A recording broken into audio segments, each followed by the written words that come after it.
Testing, testing, 1, 2, 3.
Good morning and welcome to the regular council meeting of the town of Qualicum Beach. I acknowledge on behalf of council that we are holding this meeting on the traditional territory of the Coast Salish people, in particular the Qualicum First Nation. Item of the agenda. Any changes to the agenda? Then the agenda is adopted by consent. Consent agenda. Anything council wants to discuss out of there? Then the consent agenda is also adopted. The minutes of the February 7th council meeting. Any errors or omissions? Councillor Vander. I'm just wondering on page 25 regarding the zoning amendment for 230, 250, and 270 Rupert Road East. We did have some discussion about the planning department providing information about the new zoning, and that wasn't part of the motion, but I'm just wondering if we should make a note about that. Thank you, Mayor Westbroek. We are waiting for the conclusion of the 60-day period in which the chair could initiate a reversal. So once that is done, we will take it back to council and provide an update if there are any at that time.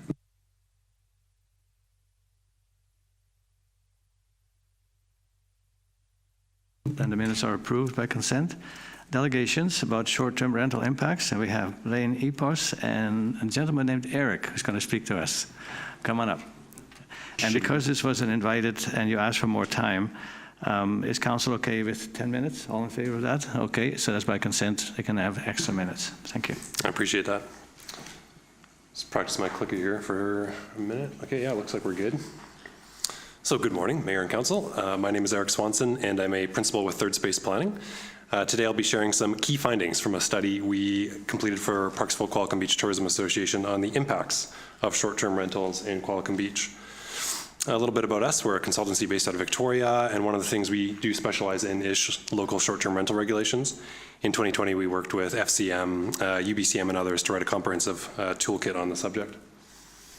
Last year, we were contracted by Parksville Qualicum Beach Tourism Association to better understand the scale of short-term rental activity in town and then assess its impacts on the town's accommodation and housing markets. All of our findings are contained in a comprehensive impacts report to which you have access, and from that report, there's a couple updates which I'll point out as we go through the presentation here. The report had 5 main sections shown here. And this morning, we'll be focusing on 3 of them, some key findings. Starting with some base data that we compiled describing the current state of the town's traditional accommodation, short-term rental, and housing markets. We'll cover each of those in turn.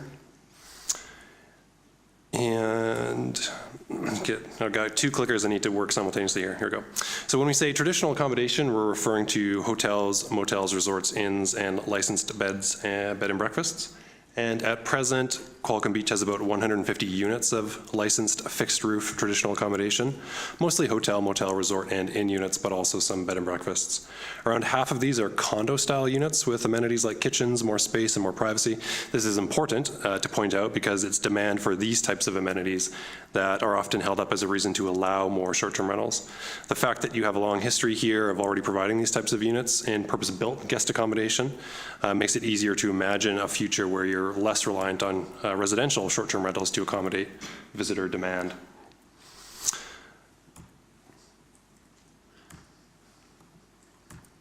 There we go. So most of these traditional accommodation units are concentrated along or near the waterfront, with a few bed and breakfasts closer to the town center.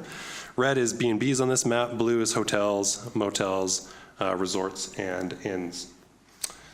So just pardon me, because the two clickers just makes it just difficult to go through here. But so when we refer to short-term rentals, we're talking about residential dwelling units used for temporary guest accommodation. These are different from traditional bed and breakfasts because often the entire dwelling unit is rented out, not just a bedroom, and the operator is often not on site. It's tricky to count the number of short-term rentals because A, they're constantly switching off and on, and B, because until the province finalizes its promised kind of data sharing regulations and registry, data has to be scraped by third parties. And these complications mean there is no single number we can give you showing how many short-term rentals there are in Qualicum Beach. Instead, what we can do is provide you 5 different answers that together paint a pretty good picture of what's going on. So the first answer we can give is that short-term rental activity is highly seasonal, as shown by this chart, no surprise to you. The peaks you see are summertime, when lots of operators turn on their units, listing them on Airbnb, et cetera. And the troughs are winter and shoulder seasons when many units are delisted and disappear from the platforms. The sustained trough you see in the middle there is the pandemic years of 2020 and 2021. So now we're going to turn to some annual stats using 2022 as the most recent reference year. Here, the second answer we can give you is that there was a rough maximum of 106 to 117 units active at least one day during 2022. The third answer aggregates all of this on again, off again availability of short-term rentals into an equivalent number of full-time hotel units, which for Qualicum Beach was 61 in 2022. The fourth answer we can give you is that there were an estimated 36 to 41 so-called non-principal residence short-term rentals in 2022, so units where no one was living.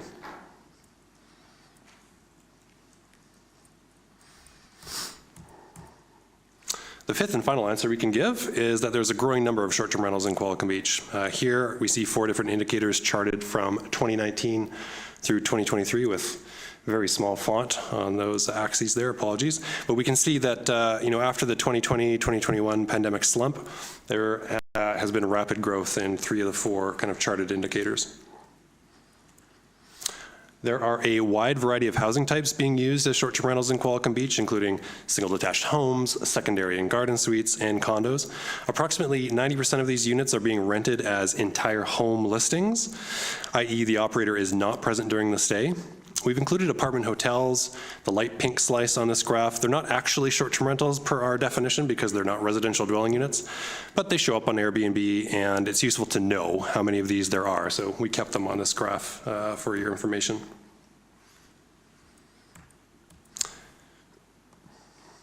As with traditional accommodation, short-term rentals are also concentrated along the waterfront with a scattering near the town center and elsewhere. Turning to housing, we know Qualicum Beach, like everywhere, is struggling, but some key stats include the 0% rental vacancy rate in town. About 1 in 5 resident households are in some form of housing need. That is, their current housing is unaffordable, in need of major repairs, and/or overcrowded based on national occupancy standards. The average cost of a single-family home has obviously shot up, 156% over 10 years. And average rental shelter costs have also gone up. For example, they were 30% higher in the most recent census than they were in 2016. And that increase there includes units that have been subject to rent control that entire time. So the increase in market rents, so new tenancies, has undoubtedly been much higher. Using this base data I just described, we can then calculate the impacts of short-term rentals on the town's accommodation and housing markets. These impacts include both benefits and harms, noting that whether any given impact is a benefit or a harm sometimes depends on one's perspective. For example, that 156% increase in home prices might be very beneficial to some long-time homeowners and very harmful to first-time home buyers and renters.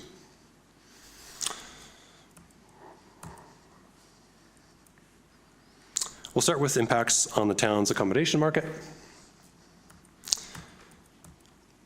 And here, the benefits of short-term rentals include clear and positive contributions to the town's current stock of accommodation, especially during peak season, with STRs contributing around 23% of the town's available full-time fixed-roof accommodation, around 33% of total annual demand, and around 39% of peak summer demand, generating around 40% of tourism revenue. A long story, this is a slight overestimate.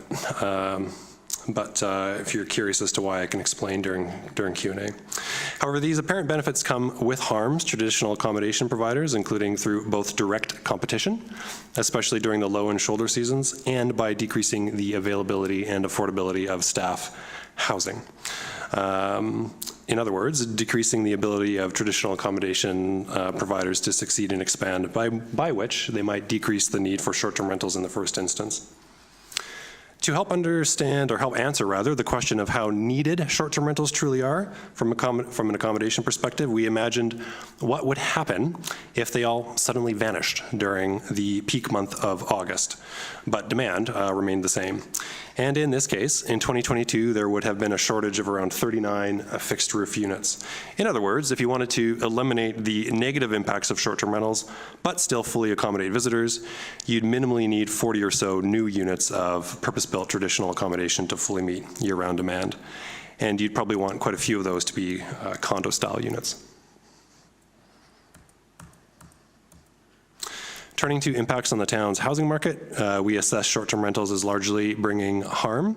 This is because while a small minority of residents may benefit from being short-term rental operators, this activity has been shown to decrease housing availability and affordability for both prospective owners and renters market-wide. Specifically, our study, animation glitch. We'll come to that 36,000 in a bit here. But in 2022, 6 to 7% of the town's rental housing stock had been lost to short-term rentals. Academic studies have shown that renter households in the Parksville Qualicum Beach corridor specifically have paid a cumulative total of $15.6 million in additional rent between 2016 and 2021 as a direct result of commercial short-term rental activity. And that between 2021 and 2022, rents have increased in the corridor by around $400 per year, based again, or as a direct consequence of commercial short-term rentals. The amount of MRDT collected in the reference year of around $36,000 somewhat pales in comparison to these market-wide decreases in affordability. In response to the negative impacts of short-term rentals on local housing, the province has introduced a range of measures aimed at tracking and regulating the sector. And there are, including a principal residence restriction province-wide, applicable to larger communities, and there are actually, and adjacent communities, and there are actually 3 basic types of so-called principal residence restrictions in common use. The first type allows you to operate a short-term rental on a lot where anyone lives or resides full-time. The resident doesn't actually need to be the short-term rental operator. Tofino, for example, takes this approach, and they will be allowed to continue to do so because they are a small resort municipality, or a smaller municipality. The second type of principal residence restriction allows you to operate a short-term rental in any unit on the lot where you live. So this would include secondary suites, accessory dwelling units, and this is the new provincial floor. They will allow up to 1 of those on your principal lot for communities over 10,000 and nearby communities like Qualicum Beach. The third type of principal residence restriction can be referred to as true home sharing, and only allows you to operate a short-term rental in the specific suite of rooms / the dwelling unit where you actually live. And this harkens back to the original use of platforms like Airbnb, and we can look to communities including Victoria and Vancouver as taking this approach. So communities like you here in Qualicum Beach that will be subject to this new provincial floor now need to decide, among other things, whether you would like to stick with the provincial floor or potentially adopt a Type 3 principal residence restriction.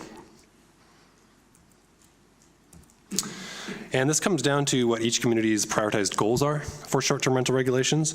In workshops we do with other local governments, we often kind of book 2 to 3 hours to talk through more of the nuances here. But at the end of the day, given the assessed impacts, a lot of it really does come down to a couple things. First, how much do you believe that you can accommodate visitor demand without residential short-term rentals? And as of the last couple of weeks, there's been some nuance here from the province where strata hotels may not be exempt, from these regulations, which would be a problem for this corridor. But if they were allowed, that would be an alternative to residential short-term rentals that could, in our opinion, feasibly fully accommodate tourist demand. The second big thing you need to ask yourself is just how much you want to try to protect housing. How much of a priority is that for you? So to conclude this presentation, we just wanted to flag that as a conversation, council and the town will likely need to have going forward. So thank you very much. Blaine and I are here to answer any questions you might have. Thank you, Ms. Swanson and Dwayne. Any questions to the delegation? Councillor Harrison. Yeah, there's a few. So firstly, thanks very much for the presentation. It's good to have some of those solid numbers. And I've been using AirDNA in the past to get a rough sense of things, and it does seem to line up with that. When you mentioned the impact on the rental markets, was it relying on the study that was released with the regulation, just prior to it actually? And I think it's a researcher from the University of McGill, that gentleman. Right, I've seen him at FCM before talking about the plateau in Montreal. Yes. So one of the things I found when I was reading through that study is that the methodology was really opaque. There was all sorts of statistical analyses, but it didn't seem to, one of the issues that I have is that when we're looking at rental markets, overall in BC right now, the main driver in cost might be units being sold, and then tenant gets kicked out, and then new person comes in at the market rate, as in conjunction with new rental construction being built. So I'm just wondering if those factors, if you're aware of the methodology, is that sort of like included in how they came out to that cost or not?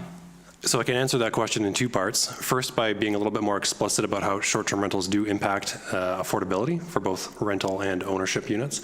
And so there are two mechanisms there. The first is that as you decrease the supply of units by converting, homes into short-term rental guest accommodation, supply decreases. If demand remains the same and supply decreases, then prices go up. So that's mechanism number one. Mechanism number two is that by earning short-term rental revenue, which can often exceed long-term rental revenue, you increase the economic value of that unit, i.e. its cost. And so those two mechanisms do combine in a bit of a difficult to parse way to increase both rental ownership costs, rental costs and ownership costs kind of market wide. As far as the study, so that is Dr. David Walksmith, yes, you're right, out of McGill.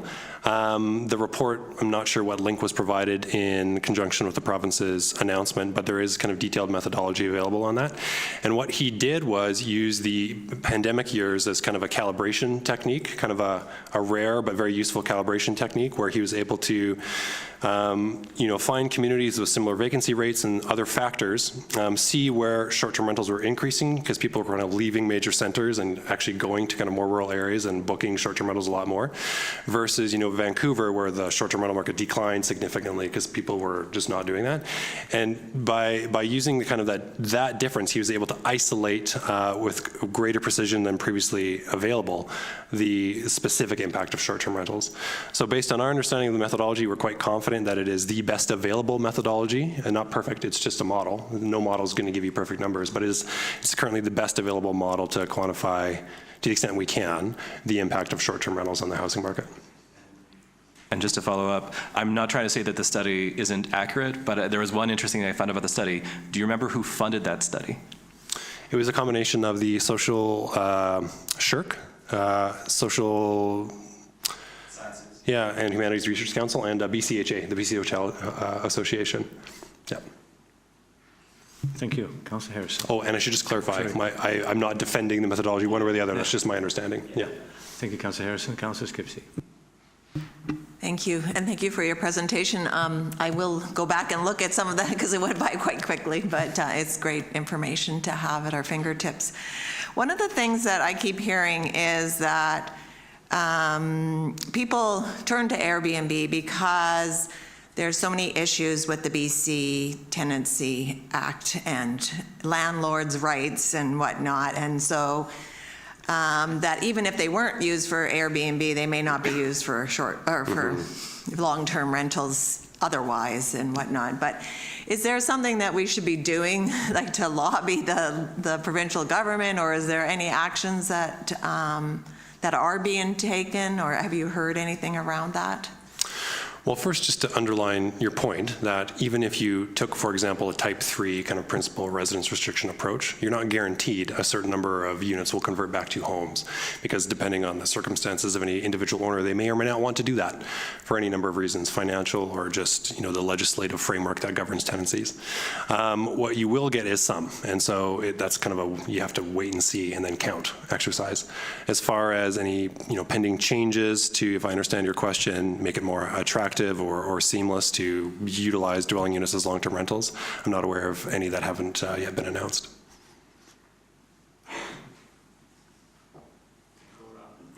Councillor.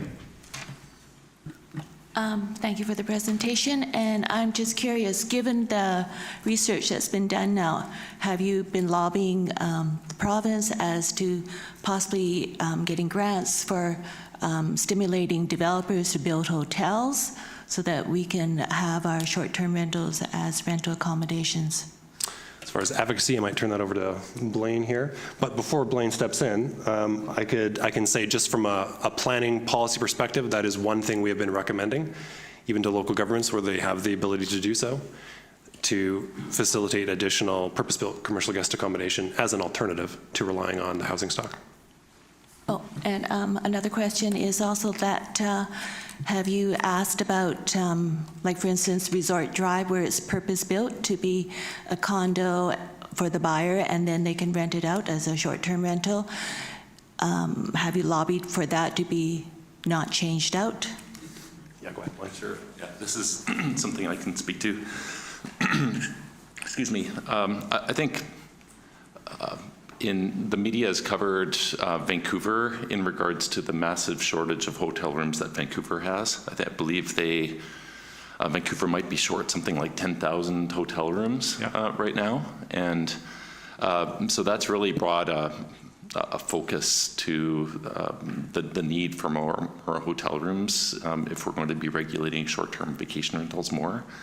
And it's, although we haven't taken any steps yet to advocate for more hotel development in our region, it's our hope that more of these studies get done throughout the province, so there's more of an accurate kind of a perspective as to how many more hotel rooms need to be developed in the province, because in parks in Qualicum Beach, as Eric has pointed out, we're going to be short probably about 40. And that number would probably be quite a bit larger in Parksville and maybe the larger area. So it's definitely something, once we get more information, it will be something that we'll be working with the Tourism Industry Association to support. And then in regards to Resort Drive in Parksville, that's definitely a roller coaster ride right now. The recent conditions that have been placed on strata resorts is very problematic, and if those regulations don't get amended, we could lose hundreds of hotel rooms in our area. And just to let you know that strata resort regulation that's had these conditions applied to it, as far as we know, those conditions would also apply to the Shorewater Resort and the Crown Mansion in Qualicum Beach. So there would be impacts in this community as well. So very actively advocating on this, but we don't have any clarity on it quite yet. So you mentioned those places, Dwayne. Would that affect the Pheasant Glen? I mean, we're going to talk about it later today. Potentially. But their 40-room lodge would not be affected by this. So the units that are operated as a hotel, that are owned and operated by the management company, those wouldn't be affected. As far as we know, it would be those strata units that would be affected. Yeah. So Councillor Vander. I just had one quick question about your information was regarding August 22nd or 2022, that if there were not the short-term rental units at that time, we would need 39 units to replace it. Was the number affected, do you think, by the fires and highway closures around that time? Would that have come into play at all? To the extent that the fires and highway closures impacted things, it would impact accommodation demand overall, of which short-term rentals would have taken a slice. So regardless of the external circumstances, fires or whatever, driving overall demand, that was just the snapshot of in August 22, whatever was going on, that would be the number of new hotel units that would have been required were short-term rentals absent, if that makes sense. Okay, thank you. Thank you, Just to Councillor clarify as well that the data was focused on 2022 and the fires and the highway closures were in 23. So just to clarify that. Sorry, I lost track of the years. They're flying by. They are. Thank you. Councillor Harrison. And just to add some context to response to Councillor Skipsey's question, which is an excellent one, because there is certainly, when I talk to citizens, the reticence to rent out a suite or a unit in their home generally stems more from a fear of a bad tenant than the economic incentive, from what I hear. Now, granted, that's what they say to politicians when they really maybe just want more money and they don't want to admit that they really want more money, so you never know. There have been some things that they're trying to do, which I think are actually quite helpful. There has been, for people who are essentially moving into a place and then never paying any rent, they're trying to move that to the front of the rental tenancy branch, just arbitration process, so it gets addressed much more rapidly. That's a good thing. Kudos for that. I have heard that wait times through the dispute resolution process are getting reduced. I don't know the exact number, how much. I'm just quoting things Ravi Callan has said at earlier conferences I've attended. So there are some good things happening there, but it is certainly something where, in terms of a response to that, one, I put in the ear of a few people who are connected much more to the government than I am, or ever will be probably, that they should look at creating a parliamentary secretary for the rental housing market under the Ministry of Housing. And then also to look at wrapping in the how you obtain funds. So right now when you get a renter tenancy branch decision, sometimes you have to go to a small claims court to get your money. So you start a whole new process, wrap all those processes together. So it's one process, makes it a lot easier. There's a few things which I've been trying to say, and then the last thing on short-term rentals, I maintain this to my dying day. It'd be lovely if they gave smaller communities, say under 25 or 50,000, the ability to designate 5 to 10% of residential land as exempt from, so for us this would be the waterfront. For me it would be the logical place, because it's always sort of been cabins where you go to vacation. For Parksville, Resort Drive, obviously. And then we're still 95 or 90% of the residential units in our community are still subject to the regulation, but I'm not sure there's any movement on that. I will say though, to get ahead to the liaison reports, there was a very good session Councillor Young and I attended on short-term rental regulations, and a lot of smaller communities like ours were actively saying, and Doug O'Brien was one of the panelists, so it was very much something I hope the province was paying attention to last week. Thank you. If I could just make a comment to that, something that makes Parksville Qualicum Beach unique in the province in regards to some of these impacts around strata resorts and what have you, is that most of the areas in BC that have a high proportion of strata resorts are resort municipalities, to your point, and resort municipalities are exempt. Parksville Qualicum Beach is not a resort municipality, so in most cases in the province, the regulation wouldn't impact the properties like Pheasant Glen or properties on Resort Drive, but because we're not part of that program, we're being pulled in. And so my understanding is it's basically between Parksville Qualicum Beach and Kelowna as being these two jurisdictions that are sort of in this in-between of having a high concentration of strata resorts, short-term vacation rentals, versus not being part of that program. So there's a challenge there to ensure that government knows that we've fallen between the cracks. And yeah, we're hoping that they hear that message sooner than later, because the regulations come into effect in May, I think you know. Sorry, I forgot one last thing. I just see someone here from the Pheasant Glen development, and I believe it was included in the public agenda, but there was a consultant's report about could all of Pheasant Glen be a hotel, and the consultant's report said, no, it just doesn't economically work. And at that panel, Councillor Boyle from the City of Vancouver, her background was in hotel management, and she said it's incredibly difficult to build new hotels. And for our region, on top of the financial costs, it's also the availability of labor is a huge concern for me. I know our current hotels are really struggling, and that 40 shortfall is a new QBI, basically, that need to be built. So it's concerning. So thanks for giving us a lot of information. I appreciate it. All right. Yes, no further questions? Well, thank you both, Wayne and Eric, for coming out today and explaining to us. And can we get a hard copy of this sent to our staffs? Certainly, yes. You have it? Yeah. Okay, thank you. Okay, thank you, everybody. Thank you. One question too.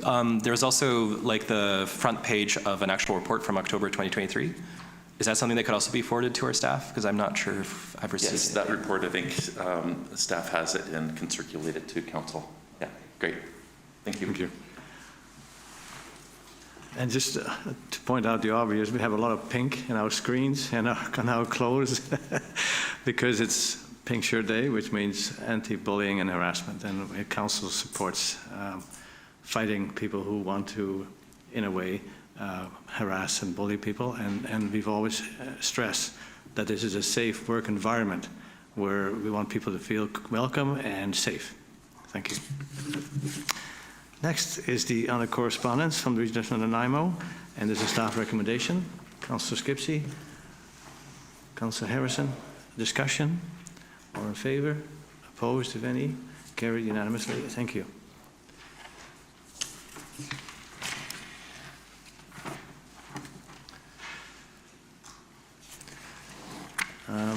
There was a mindfulness in May, and there was a staff recommendation.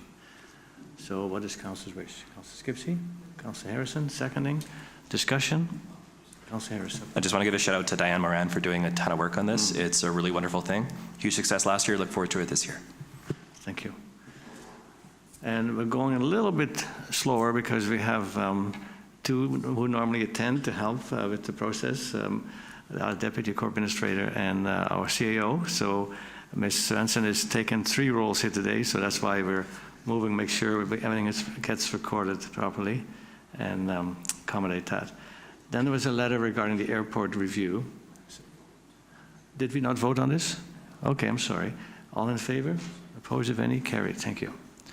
Airport review, and there was an email which is on page 45, where after we had the meeting here about the airport, I think several pilots welcomed people to come and talk with them in their hangar, have coffee with them at the airport. And so there's a bit of a report from Mr. Provost about that, but they also thought it would be good if there could be posters placed in their hangar or elsewhere that would indicate that to people when you fly to the west, to turn left as soon as safe to do so. And that seemed to be a bit of an issue. I don't see Mr. Kevin, our Golfus here today, but could that be brought back to staff that we would like, at least that is a request. So I make that as a recommendation that posters will be put up. It's all about flying neighborly. So respect neighbors. If you can avoid the area where there's obviously a lot of complaints, if we can avoid that area, I think it would be better for everybody. So, Council, I would like to ask you, what do you think of that? Requesting that posters will be placed where people who fly west would turn south as soon as it's safe to do so. Councillor Harrison? I think in a few days' time, we're going to have sort of a workshop on all things airport. So it might be good to discuss there rather than making the decision just a couple days before that. And then if next month we want to do that, we can do that. Okay. Just also too, there were some comments from the open house a week ago. I'm sure Jean has notes, but also too, just something briefly I want to speak to at that during the liaison report. So I think we might want to defer that for 1 month. I think that's a good suggestion. We can bring it up at our workshop and then bring it back at the future council meeting. Thank you. Your worship, I would like to move the staff comment that it be referred to the airport manager. Thank you. for consideration. Seconded. Councillor Vander, discussion? All in favor? Opposed, if any? Carried. Thank you. Thank you, Councillor Skipsey. And then we have zoning amendment 630 Hemlock Street. Mr. Sales. Thank you, Mayor Westbrook. The next item on the agenda is a zoning amendment application for 630 Hemlock Street. This is a property that has been considered once by council at the most recent meeting, and it was recently reviewed by the Advisory Planning Commission. Next slide. The property is zoned R14 and located within the village neighborhood in the residential area. So it's an area where the town has long intended to encourage densification and infill residential development. Next slide. The proposal is to take a larger single-family lot and subdivide it into 3 parcels, each of which could accommodate a single-family dwelling as well as a detached or attached suite. So what you see on the screen up here, which is also in your package, are 3 different ways to configure the house and the suite on the lot. So different variations. One of them has the suite above the garage. The other has it attached to the garage on the ground level. So there's a few options there to consider. Next slide. Here are perspective renderings of what these would look like from the street and then also from the rear laneway. And before we go to the next slide, I should just note, and it is in your memo, but the Advisory Planning Commission did recommend that this property be rezoned. So they recommended that council proceed with the process. Next slide. Just briefly summarizing, and this was also summarized at the last council meeting, but the impact of the Bill 44 housing statutes regulation on this development proposal. So the town is not permitted to hold a public hearing for the proposal.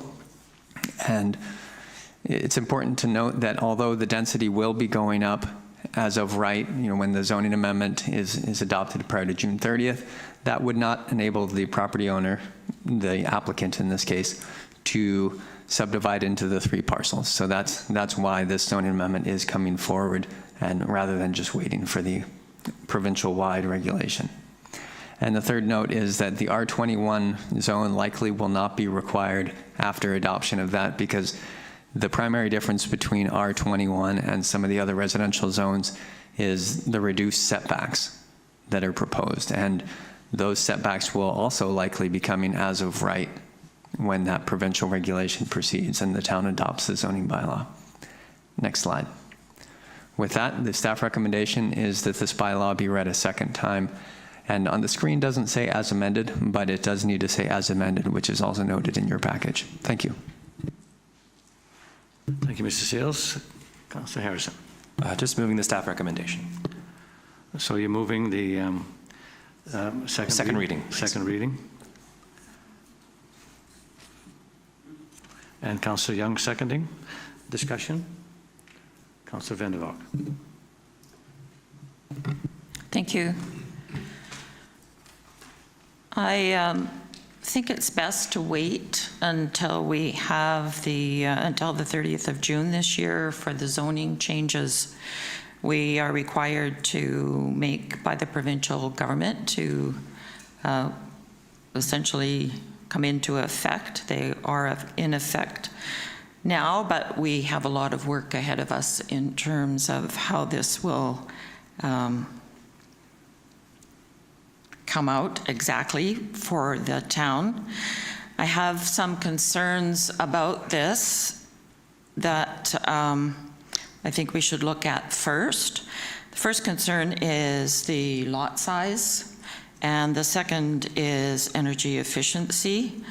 I did attend the meeting of the Advisory Planning Commission on the 21st of February, and the Planning Commission, Advisory Planning Commission, was very much in favor of the proposal, and I agree with many of their comments. The houses fit in with the surrounding homes. They do provide curb appeal to the streetscape.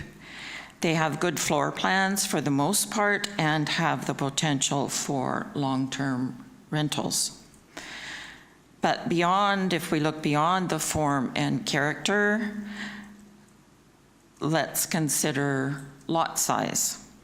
The current minimum lot size here is 700 square meters, and the developer is asking to subdivide the property into 3 420 square foot or square meter lots. And I think we need to decide, and hopefully this will come through our planning processes, we need to decide, do we want to keep dividing into smaller and smaller lots? Each of these lots could potentially have 3 to 4 units, given the province's small-scale multi-unit housing legislation. And I don't know that that's necessarily a good choice for Qualicum Beach. Sorry. Perhaps another building form would be a better choice, such as row houses on the lot as it is now, so that we would not, or the developer would not have to subdivide. And on page 48 in our agenda, Bill, it's outlined, and Mr. Sales had it on the board as well. It is outlined that the Bill 44 does not impact the town's policies regarding subdivision, but I think that we need to look closely at how the town will be impacted if we continue to subdivide lots, and I think that this may well set a precedent for that. And my second concern is energy efficiency. Also discussed by the Advisory Planning Commission, energy efficiency would be more easily attained in a single building or attached row houses. And council will be looking at a very, very in-depth study regarding zero carbon step code and energy step codes later in this meeting. So I think that given both these questions or areas of question that we have around lot size and energy efficiency, we need to investigate them further. And I have concerns about rezoning this at this particular time, when essentially it would become obsolete once the new housing legislation comes into place. So therefore, I think it would be more prudent to wait to see what the specifics will be in these regards. Thank you. Mr. Sales, we talked about the potential of subdividing and then building 3 fourplexes. Can you respond to that? Yes, thank you. This was discussed previously, so in conjunction with the zoning amendment application, there will be a form and character covenant placed on title in favor of the town that sets the maximum number of dwelling units for each of the 3 parcels to 2. So it would only permit the single dwelling and the suite in one of those 3 configurations. So there's not a significant or notable risk in subdividing and then suddenly seeing much higher density on the site. And as far as the energy efficiency, we've talked a lot about helping developers build more energy efficient homes. How would this affect having 3 separate buildings compared to one larger building? Thank you. To you as well as Councillor Vander. If the issue of energy efficiency is a high priority for council, I can certainly discuss with the applicant, and if there's a willingness or interest in achieving a higher level of the step code or the zero carbon step code, then I can report that at the next meeting. Theoretically, yes, attached buildings are more energy efficient, but that also depends on how they're constructed. You could have a poorly constructed attached dwelling that doesn't perform as well. So if energy efficiency is a high priority for council, and evidently it's definitely of interest to discuss, I can report back at the next meeting. Thank you. Councillor Harrison, and then Councillor Skipsey. Yeah, so those 2 points for me I don't think are really relevant here. I draw our attention to page 9 of our agenda, which is our building report. The number of new units being built in the last month is 0. We're in a housing crisis, and now we're being told that a building which complies with the existing density, which in our OCP is done by hectare, units per hectare. So regardless of the size of the lot, it's still the density per hectare. It's in compliance with that. It doesn't require an OCP amendment. So it's in compliance with our existing OCP. I think that's a bit of a canard. To say we should wait till the provincial regulations, again, we're in a housing crisis. We need to get housing built. As for energy efficiency, those regulations would come into effect fully 1 year after the bylaws are actually drafted. It's set to actually come into effect, I believe, in 2025. So do we then pause all build construction until 2025?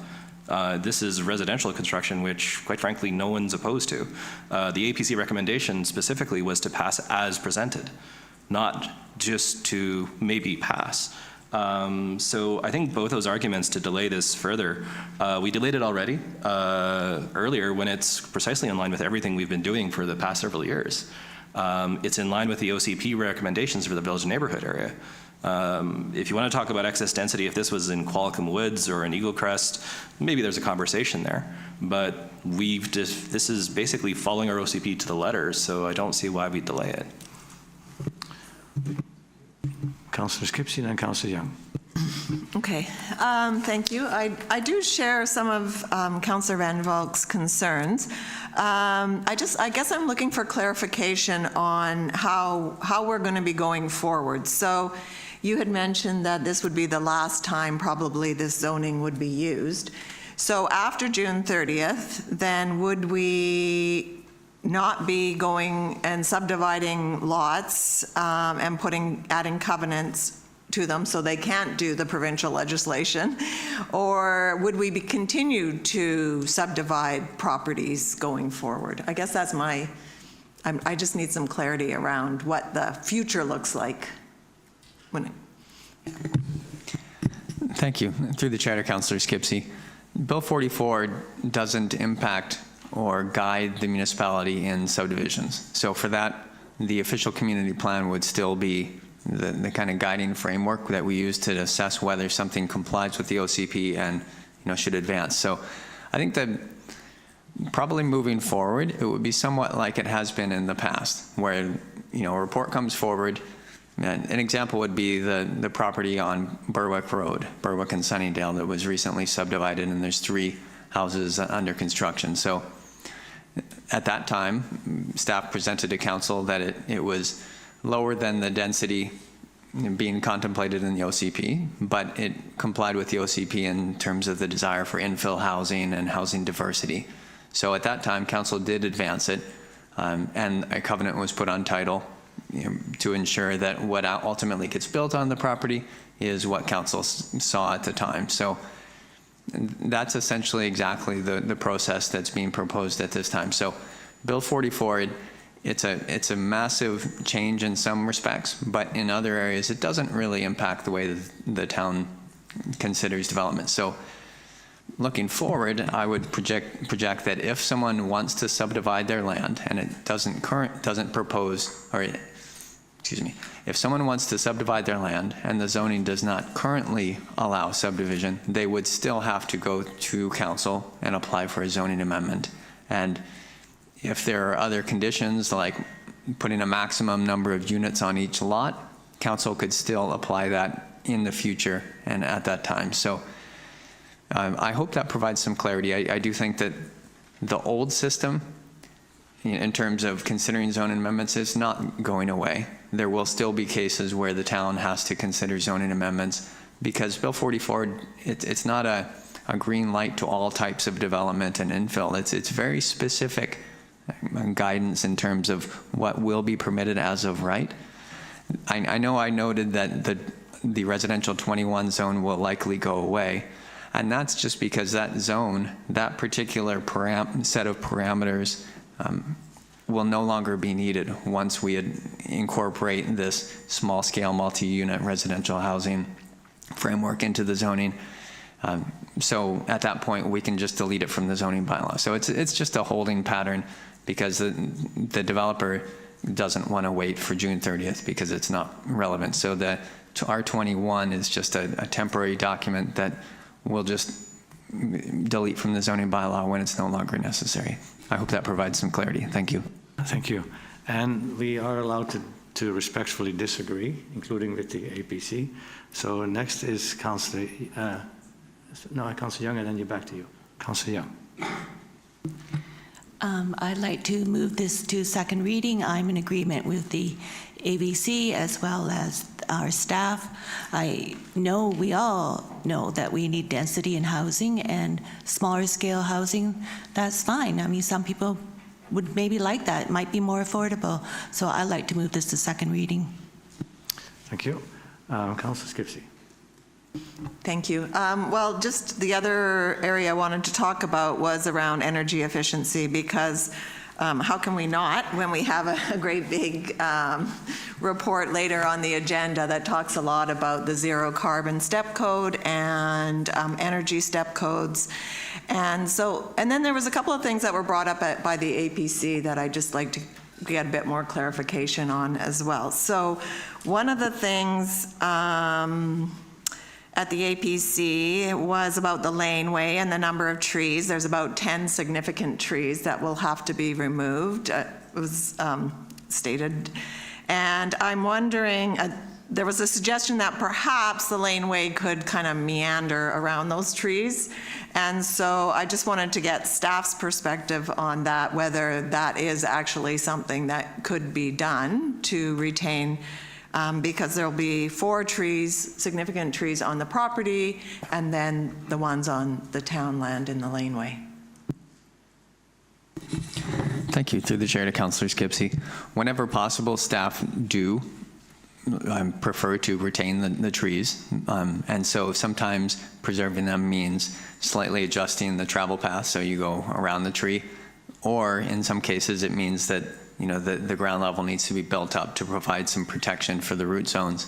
And there is an example very close to this proposal where that's exactly what happened. A resident wanted to have access to their property.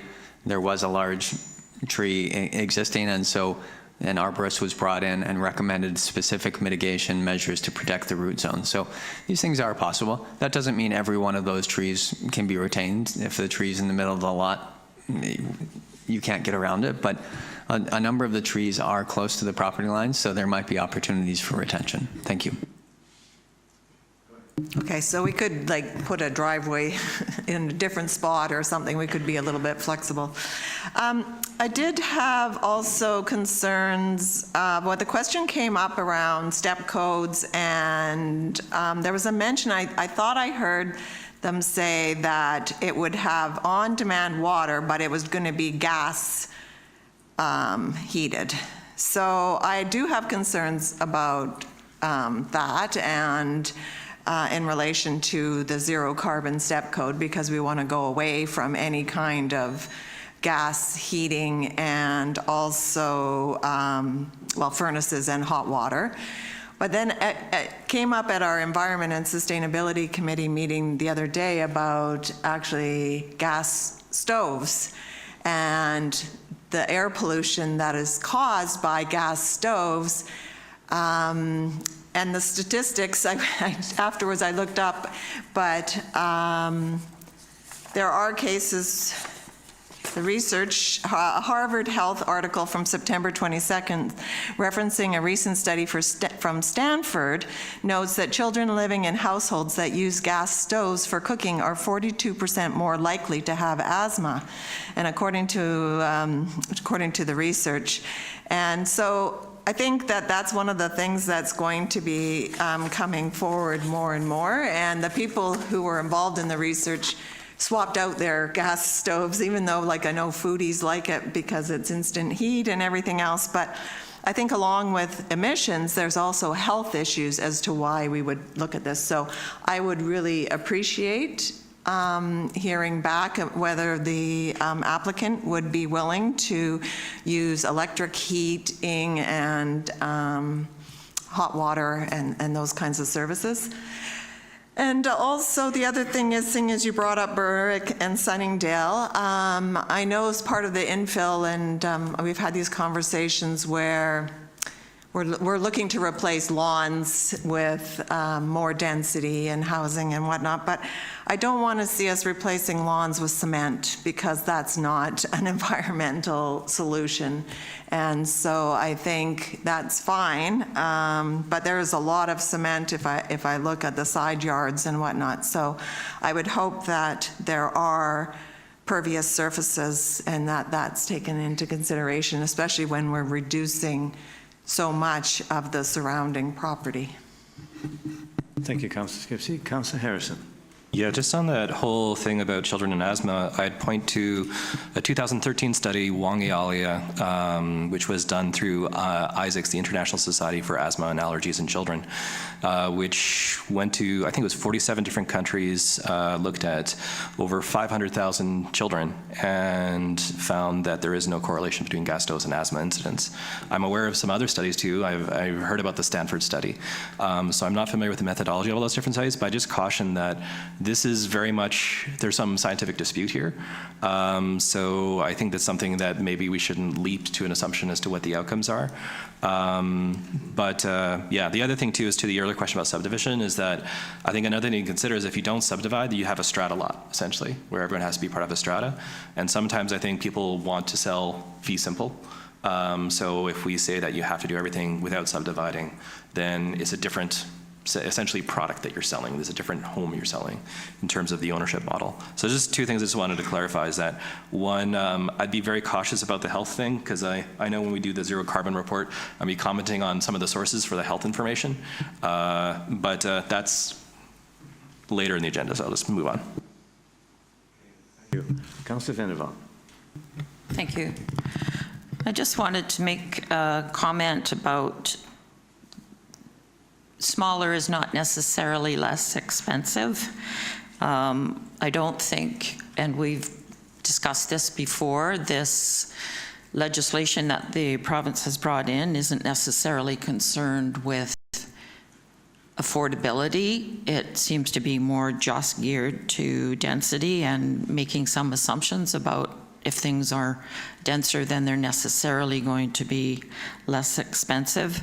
I think, again, if we look at the example of the project on Berwick North and Sunningdale, those lots are 308 meters squared, I believe, somewhere in around there, and are currently under construction, and the prices are relatively high. I won't say exactly what they are, but they're definitely not more affordable simply because they are smaller. So I think if we've got questions about how this is all going to happen in reality rather than in theory, and what the effects are going to be, I think we should take the time to look at things more closely before we make a decision. Okay, are you done? I know, do you have your hand up too? Yeah. Okay, you go ahead next. Never mind the price then. I just believe that when a developer comes along and he has a plan, spends the time, spends the money on doing that, and it aligns with the OCP, it passes with flying colors with the advisory committee, and our staff recommends it. We need density in housing, and I don't believe we should hold it back. I really would like to push this for second reading, and then perhaps if there's some things that you'd like, details that you'd like to see the developer come up with, great, it will come up for the third reading, but let's push it to the second reading, please. Thank you. Councillor Harrison. And I sort of agree with Councillor Young on that. I do think that if there's some clarity, we're only doing second, we're not adopting it today, so there's time for that. But in terms of reducing price, if you look at the assessed value of your home, about 2/3 will be the land value. So if you have less land on your property, assuming the building is roughly the same, you will be spending less money. It is cheaper. Now, it's not going to be cheap. The aggregate impacts on the market from the studies that they released when they released the legislation is about a 6 to 10% reduction in price because of the aggregate increase in supply. But in terms of smaller is more affordable. If you put the same house on a 4 times larger lot, it would logically be more expensive. So I do think that to the point that it doesn't provide the sort of deep affordability we need for workers, absolutely, I agree, it doesn't. But in terms of more affordable than a same house on a 1/5 of an acre, yes, it will be cheaper just because there's less land. Thank you. It was moved and seconded, and I think we had a good discussion.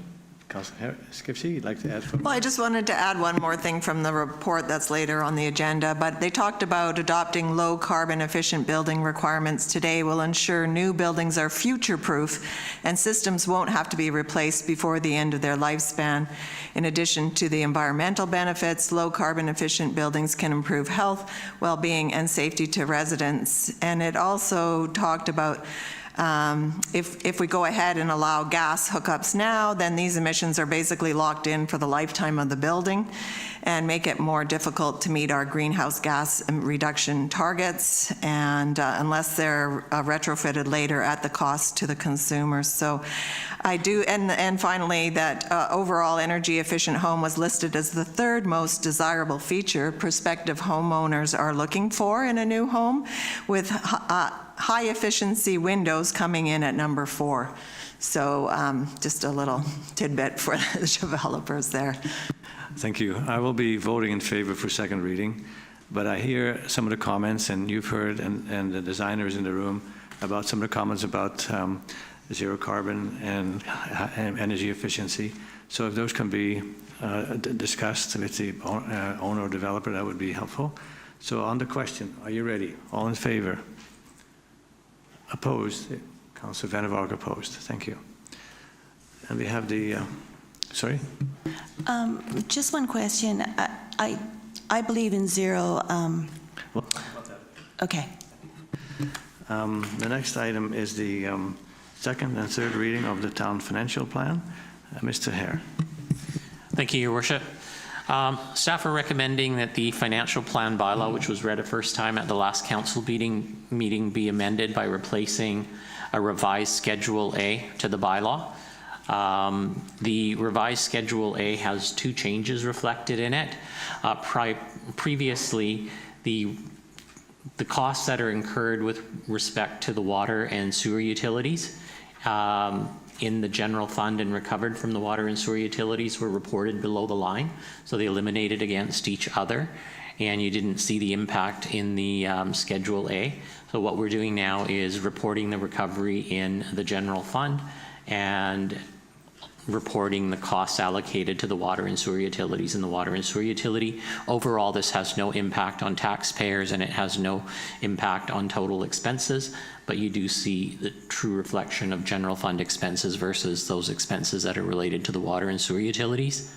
And the other change that's reflected is the wages and benefits costs provision in the budget for exempt staff. We've adjusted it to reflect the average CPI of 3.9%. It was the assumption in the preparation of the budget of 5% was used. That resulted in a reduction in expenditures of $30,000. And what we've done with that $30,000 is we've allocated it in the financial plan towards funding an ortho flyover, which we were previously funding through accumulated surplus. And then that amount will be available for council decision making in the 2025 budget process. We've also attached to the report updated, revised, detailed 140-page financial plan now. A lot of work has gone into it, and again, it is marked draft, and we can make minor changes to it based on council feedback that we receive prior to adoption of the financial plan. And I'd be happy to answer any questions from council. Thank you, Mr. Hare. Councillor Harrison. I know that it's in there, and we've gone over this presentation so many times as a council and been presented so many times, but we get the odd email from citizens saying, my God, taxes have gone so much. What are you guys spending your money on? You should cut stuff. And from my understanding, the two big projects during this term are we have to do this infrastructure projects, basically. You have a bank basically collapsing, and we have to fix that, or else. And a culvert that needs to be replaced, or else. So I just think it might be helpful as we roll this out to sort of highlight what some of the largest expenditures are. Folks absolutely can agree to disagree on some of the things we're spending on. That's part of democracy. We don't even agree on everything we're spending money on as a council, so fair enough. But I think maybe highlighting some of the biggest expenditures where the most of that tax increase is sort of coming from. Here's what inflation is hardwired. You know, if we did nothing new this term, we're already spending probably 4 or 5% more as a tax increase. And then here are the two big projects, which are, you know, this is where most of the money is being spent. I think it might reassure some people that it's not frivolous stuff for the most part for our big expenses this term. Thank you. And the other issue that we've heard about many times is about Bill 44 and trying to bring everything up to speed with staff time. That's far more than we'd ever anticipated. There was a letter about the airport, and I think you corrected that because we didn't count the fuel that was still in the tanks, and so it looked like there was a bigger loss to the airport. Can you enlighten me? I forgot what that was. Yes, thank you, Your Worship. So the projection for 2023 was done back in November, and a fuel adjustment was missed to recognize the revenue for fuel sales. And so that has been updated and is reflected in the airport operating statement. And so our variance, essentially the airport is has a net tax cost of $110,000. In other words, revenues at the airport are $110,000 less than expenditures incurred. And the forecast to the end of the year is for us to be about $170,000 favorable. So there's about a $60,000 difference there. And that $60,000 additional spending at the airport was done in relation to crack sealing of the pavement and labor on that.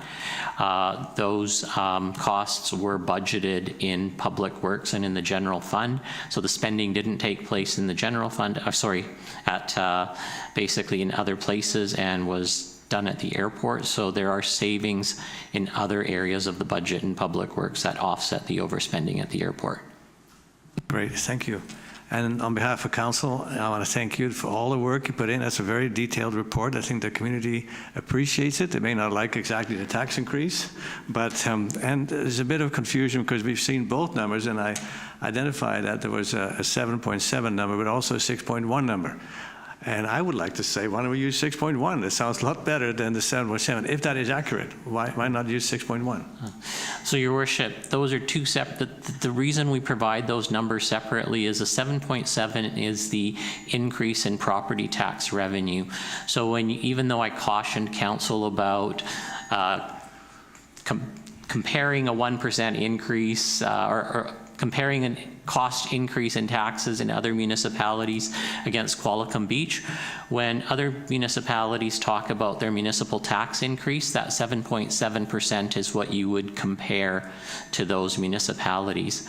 What you need to keep in mind is that the municipality is actually collecting funds for utilities as well as municipal operations. So when you combine the increases in the utilities costs with the taxation costs, the overall impact to homeowners is 6.1%. Thank you. Thank you. I hope that was that's clear. good. The second reading was it moved and seconded, Swenson? Okay, I need a mover and a seconder. Councillor Harrison, Councillor Young, discussion. All in favor? Opposed, if any? And would someone care to make the motion for third reading? Councillor Skipsey, Councillor Young, all in favor? Opposed, carried? Thank you. Yes? Sorry, there was a motion there to amend the replacing Schedule A. Okay, could I have a motion to that effect? Councillor Skipsey, Councillor Vander, discussion, all in favor? Opposed, if any, carried. Thank you, Ms. Swenson. Committee liaison reports. There's a couple of things that happened over this time, but I'm not going to go all in all the details. But it was an interesting experience I had I guess a week ago during an open house. And because not everybody was there on time, I was asked to go down there, and I did. And then Councillor Harrison came and Councillor Young came, and I had to leave. And there was this discussion that I shouldn't have to leave, that 3 members of council is not a quorum. And I said, well, I'm not going to argue with you. I'll ask Ms. Swenson to explain to you why it is a quorum and why I did have to leave. Thank you, Ms. Swenson. Thank you, Your Worship. Yes, so a quorum of council is 3 members. We have a 5-member council, and so we purposely schedule the open houses so that we have 2 members of council, either the mayor and 1 member. But as soon as there's 3 members of council in a room for a meeting, that then duplicates a meeting because it would potentially move business along. So if someone asks a question, you're forming an opinion, 3 members of council later then could form. So for good practice, it's part of local government practice that we don't have 3 members of council in a meeting. So Mayor Westbroek was correct in leaving the meeting and leaving Councillor Young and Councillor Harrison to conduct the open house. And I appreciate Councillor Harrison spoke up as well on that issue. Thank you. You're next, Councillor Harrison. Yeah, and just to further that too, if someone was really upset by something we were doing for whatever reason, that could be grounds for a legal challenge if we made a decision. And that's the last thing we want, is to be, forgive me, I'm not going to try to pick on Nanaimo right now, but Nanaimo had a little bit of a redo recently on a minor procedural detail, and we just don't want to go through that. As staff are busy enough as it is. Okay, so as well as the mayor and Councillor Young, I attended Coldest Night of the Year. St. Stephen's hosted it. I also want to give a shout out to St. Stephen's because for church fundraisers for this event, they were number 2 in all of Canada. Not just our area, all of Canada. So it was a lot of money. Their goal was around $100,000. They raised, I think at the time when we started, around $117,000. That's going towards rent subsidies for, I think it's more for seniors who are struggling, but just rent subsidies for families in the area. And also the Orca Place, ICCS runs Orca Place, and they have a work skills program, Project Rise, that used to run the bakery in Nanaimo, which is now defunct because the dollars and cents didn't line up, sadly. My mom loved that bakery. But it's a great program, and I'll just note that hopefully one day we'll be able to participate with it. We had a resolution back in the day, but COVID happened and everything got made topsy-turvy, so maybe next year. UBCM, there was a housing summit, which Councillor Young and I attended in person. Again, 3 people being quorum. I guess we didn't have too many other people there, but I know Councillor Vander Valk attended virtually, and I'm not sure if other members of council did as well. I was really obnoxious and asked a ton of questions. One of them was, if you're going to increase the scale of density in our communities, are you also going to increase the scale of infrastructure funding in proportion to that increased density? Right, seems pretty fair. Interesting response from the Housing Minister, Ravi Kalan, was, here's all the wonderful things we're doing, and we're spending a lot of money, and it would be great if the federal government contributed more money for infrastructure, because they aren't matching us with affordable housing investments, which is actually fair. If you look at the railway project, there's $6.3 million of capital costs from the province, probably around $3.5 million from the federal government through CMHC. But then there's also the operating agreement, which has a subsidy, which is going to add up to $30 million probably over 60 years. So it's a pretty fair argument that the feds are not quite half and half on that. Again, short-term rental conversation was very, very live. There was also a panel on smaller communities and regional districts, and it was really interesting listening to, I think it was the head of planning, not the CAO, but a very high-ranking staff member with the Peace River Regional District, which is very sparsely populated. And so my question there, and I saw Minister Fraser from the federal government arrived in time to hear it, was, I support this legislation, I support the goals of the legislation, I understand it, but what are some of the things you're not doing as smaller communities because of this legislation? And it was an interesting feedback hearing from the panel on that. The other thing is that there's sort of a group of folks who are an informal task force looking at affordable housing options in the community. I attend alongside Councillor Young. We had a meeting last week, and there's sort of like a little toolkit we're trying to develop that'll help. I know when I went to St. Stephen's, they were looking at maybe doing something one day, and the idea is you sort of give a rough overview of a lot of things to consider if you want to do something, and then always follow up with the experts afterwards. It gives you a rough idea when you're talking to your board or a nonprofit wants to get going on something, what's involved. Beyond that, oh gosh, I should probably do this. Not to talk about the kidney thing, but it's also the 2-year anniversary of the war in Ukraine. If you want, ask me a story about local government. When I went through the surgery with Chief Michael Rakalma 4 days later, I spent a lot of time on Twitter. And there's this one image of local government of a mayor in a small village who refused to collaborate with the Russians. She and her son and her husband were all killed. And there's this image which is stuck in my mind of a white van going through this small village in rural Ukraine where everyone is on one knee, bowing their heads, as the van goes by with 3 caskets, one very small one. So when we're talking about what's happening in the world, I hope, like I know it's not our council lane for international politics, it's not our lane. But I hope folks realize that supporting Ukraine is a really moral thing to do. All right, and with that, I'll conclude. Thank you. Thank you, Councillor Harrison. Councillor Skipsey. Thank you. Well, I won't go into a whole lot of detail, but over the past few weeks, many of the committees I work with have met, including the Golf Course, Heritage Forest, Environment and Sustainability, Beach Day, and as well as the RDN Solid Waste Committee. And at the Solid Waste Committee, we gave the first 3 readings to the bylaw for waste separation for multifamily, businesses, multifamily dwellings, and institutions to have separate bins for garbage, food waste, and recycling, or to contract for post-collection sorting. So it's not here yet. There's some more formalities, but it will be coming soon. So I just thought I would mention that. And then I wanted to wish our employee and volunteer firefighter, Chris Stranger, well, as he's running with the Wounded Warriors. And for people who don't know what that is, the Wounded Warrior Canada is a nationally recognized mental health service provider dedicated to serving ill and injured trauma-exposed professionals and their families. So they will be arriving in Qualicum Beach on Thursday at noon at the Legion, if you'd like to come and cheer them on and support them.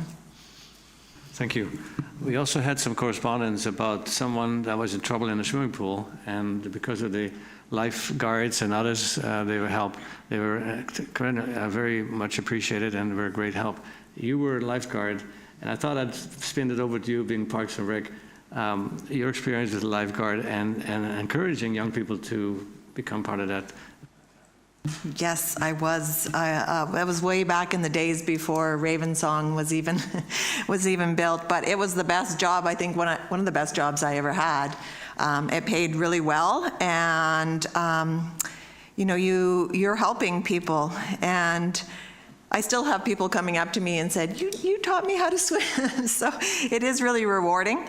And you're helping people, and whether it be lifeguarding for the Aquafit or whether you're actually teaching young people to swim, it's important work, and you learn what it is to be part of a team and the importance of teamwork, because you have to have each other's back. And so I would like to personally thank all of the employees at Ravensong for all they do and for what they contribute and give back to the community. Yeah, and I think we can say that on behalf of council, that we do a shout out for the lifeguards and all the people that work there to keep people safe and also help them to learn how to swim.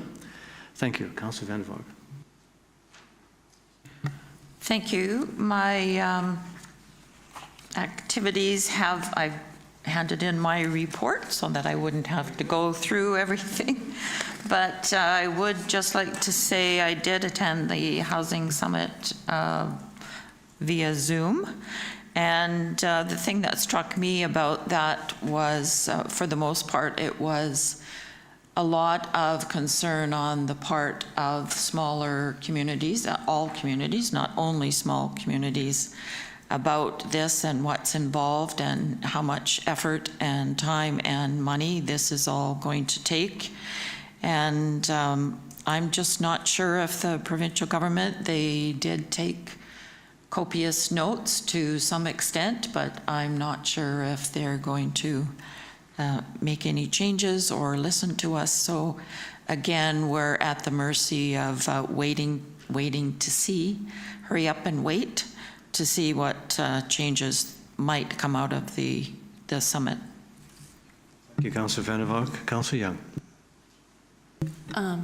Interestingly, at the Housing Summit, a question was asked if there's a penalty if you don't comply to Bill 44, and it was mentioned that you'd have a month to comply after June, but no penalty.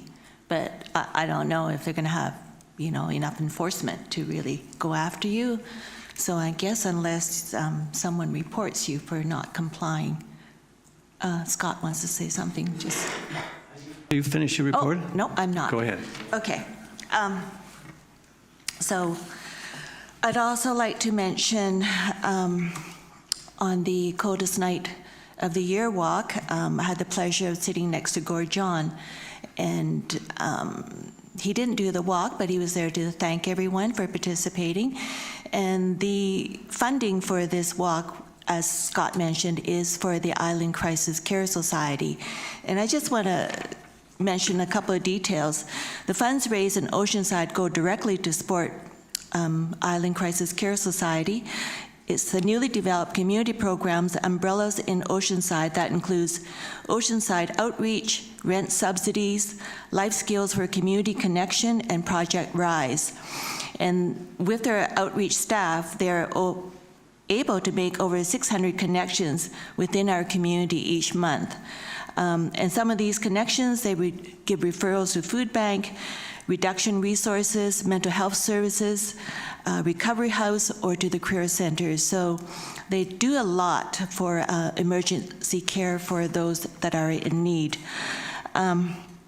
Also, when I was sitting next to Gord John, I said, it's concerning that BC Bills is offering another $2 billion out there, and many of us may have projects in mind, but it may not happen fast enough with a design.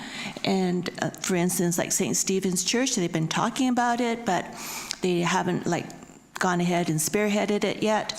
So Gord John did mention that any nonprofit organization or faith organization that would like to get into a building project for affordable housing to contact him, and he would get you started. So that was lovely for Gord John to mention that. Also, in regards to the public open house I had with Councillor Scott Harrison and myself, I have my notes here that is available for your public, so I don't have to read the whole thing. But I didn't mention that there is a big concern about Sue Big Oil, and in that meeting we did poll the people, and it was 10-2 against suing Big Oil. And I was hoping to be able to bring in some of the emails, the numerous emails I received against suing Big Oil, but I've been told I have to do it by rules and regulation. But since I am the Arts and Culture Liaison, being mindful of our nature is part of Qualicum Beach culture. I'd like to say that possibly instead of suing Big Oil, we could have a scholarship to our students, like $1,000 scholarship, not spending the dollar per resident, but just $1,000 to promote our youth to come up with a project that is sustainable technology for dealing with climate change. That encourages the youth to think about it. It also shows that we are always mindful of climate change. And it won't cost the taxpayer $1 per resident. Another suggestion that was brought to my attention was also that in the Environment and Sustainability Committee, they've come up with all kinds of projects that could be done, and with the dollar tag against it, there were many projects that were under the $10,000 mark that could be addressed with this dollar per resident idea of suing Big Oil that could be activated locally here instead of put out to a law firm that's asking for $500,000. So just want to bring that to your attention because it's been brought to mind. And And that's it. Everything else is on my report. Well, I really appreciate that, because then staff doesn't have to figure out what you said. You just print that in there in the agenda for the next council meeting as far as what your reports was. Councillor Harrison? Oh, just the brief point on if a local government decided to not comply with provincial legislation that is live, someone owned a property and they wanted to, say, build 2 homes, and the local government said, no, you can't do that. It has to be a single-family home. They just take us to the courts, and then the courts would say, yeah, the local government is not following the law. You have to build it, and by the way, you have to pay their legal costs too. So I wouldn't suggest that as a course of action. No, and I think staff is working diligently to make sure we comply with the rules before the deadline. Thank you. Staff reports. Ms. Swenson. Thank you, Your Worship. On page 217 of your package, staff have prepared a report to propose closing Town Hall for 3 additional days over the Christmas holiday, so winter holiday town closure. And we're requesting to close, approve a closure of Town Hall on 3 business days, December 23rd, the 24th, and the 27th, to give staff the week off. They would be required to use their vacation balances, unpaid time, if they don't have any balances left. But by putting this forward now, it gives us a chance to let the public be aware that the office would be closed, and also staff vacation requests are required to be in by March 15th. So if council approves this now, then we would let them know that 3 days would be required. If staff didn't want to take the time off, we would still allow them to work in the office under management supervision, but the office would still be closed. Thank you. 2 staff recommendations. We'll take them one at a time for the winter holiday town hall closure. Councillor Harrison, Councillor Young, discussion. Councillor Harrison. And just for clarity, Mrs. Svensson, would this just then be like town hall? I'm assuming it wouldn't impact the library's operations in any way. Correct, it would just be Town Hall, yes. Thank you. Further discussion? All in favor?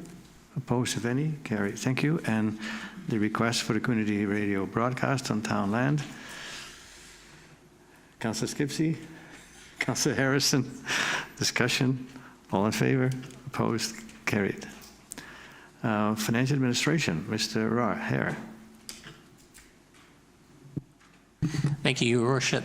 The Qualicum Beach, or rather the Qualicum District Curling Club had presented their capital plan to council, the previous council meeting, and we're just reporting that their capital projects are included in the financial plan as were presented to council, and we're looking, I guess we're looking for a council recommendation to approve that.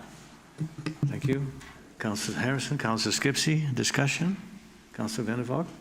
All in favor? Opposed, if any? Carried. Thank you. And then the lead financial agency support for Oceanside Community Action Team. There's a staff recommendation. Perhaps, Ms. Swenson, could you identify some of the groups that the money is a flow through, but do you have the information, Mr. Hare? I do not have that information with me, my apologies. That's okay. I should have given you a heads up, but maybe at the next meeting, you can give us the list of who received that money and how much.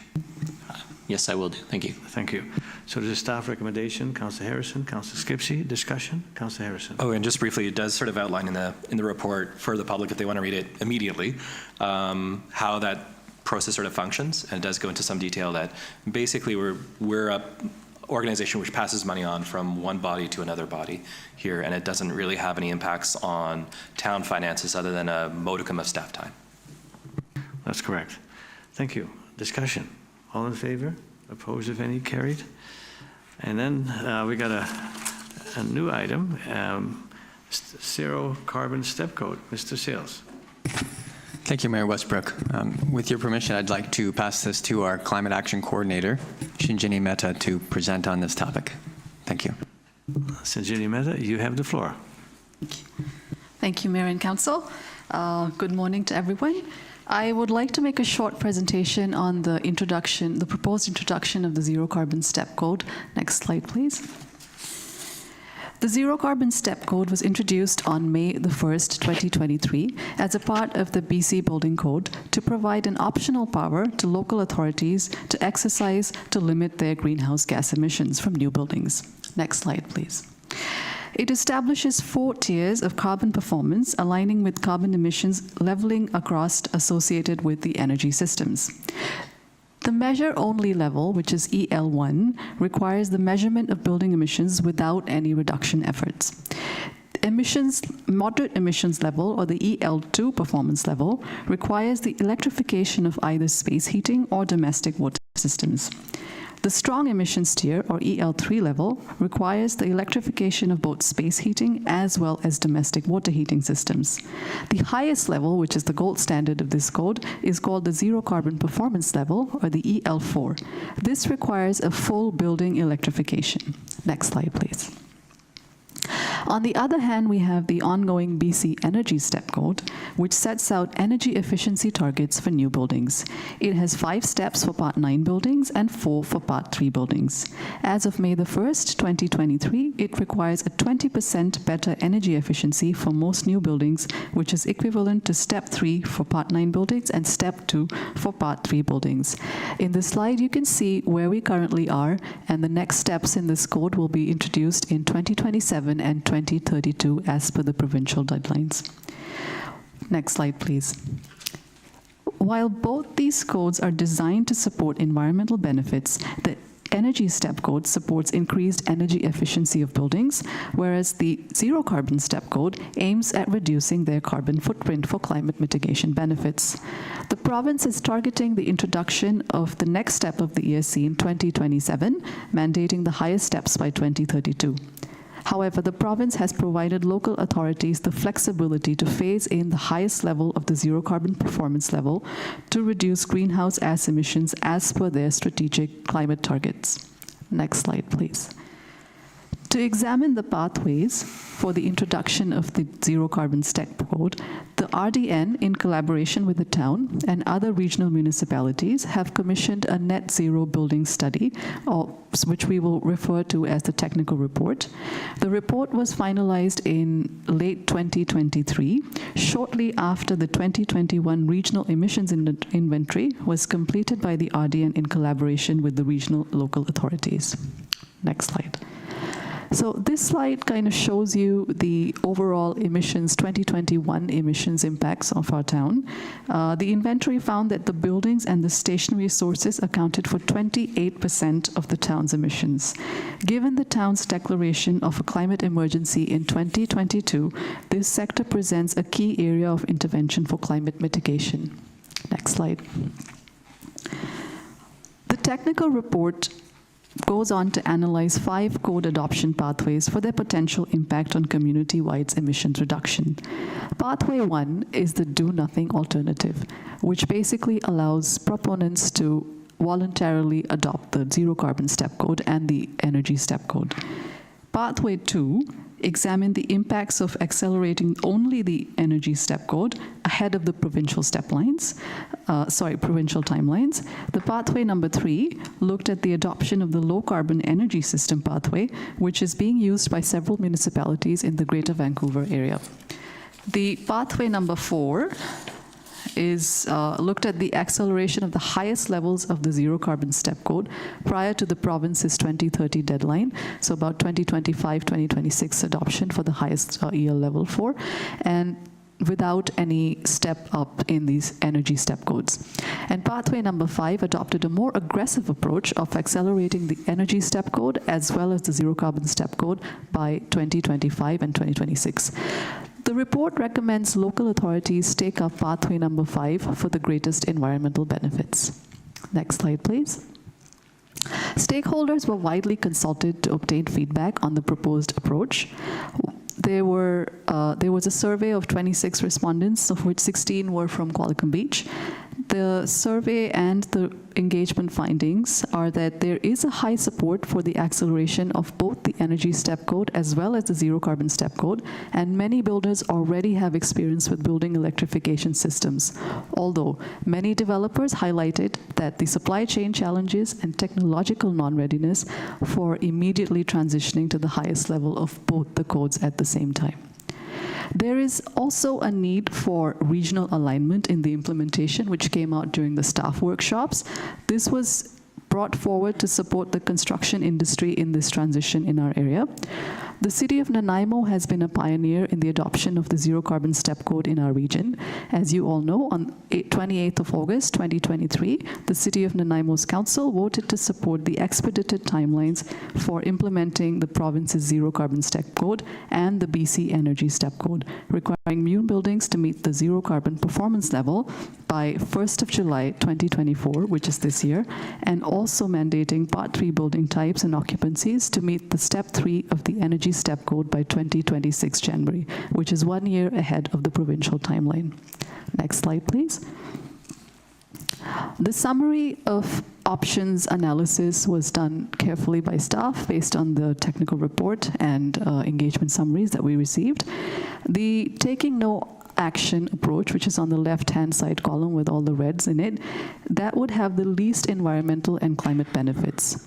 The technical report's recommendation, which is the column on the absolute right, has the best environmental and climate benefits, but does poorly in terms of capital cost investments, which presents a significant upfront burden for building construction, and in addition to low current readiness for the industry for this rather increased transition.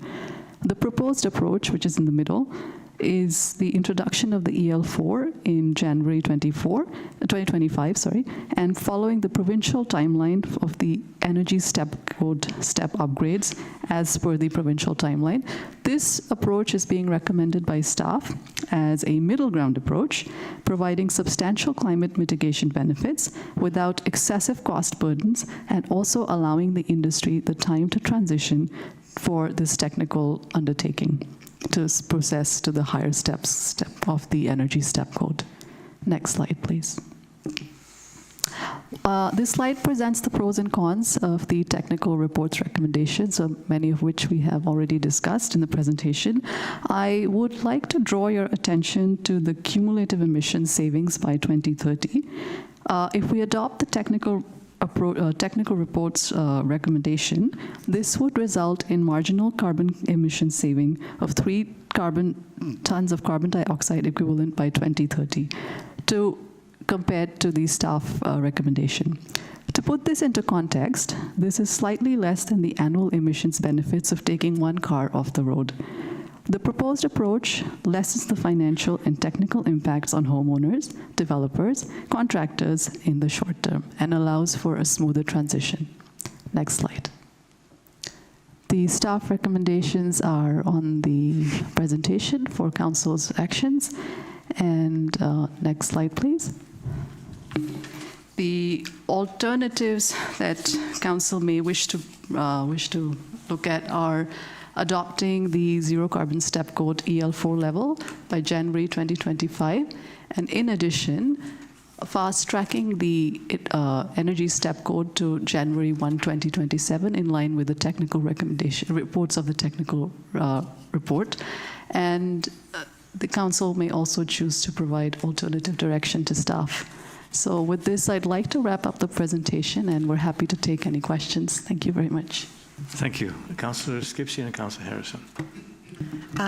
Well, before I move alternative 1, I do appreciate staff's attempt to take the middle ground, but you know, this council, or maybe it was the previous council, declared a climate emergency, and we need to treat it like an emergency. So I think accelerating it is important, and I think it sends an important message to our youth and young people. And somebody raised the issue of the class action lawsuit, but and that we have received some correspondence saying stay in your lane. This is our lane, and this is where we definitely have the opportunity to take action and to decrease our carbon emissions. So when you look at the report, the community-wide emissions reductions target drafted in 2010, that was in our sustainability plan, set to reduce levels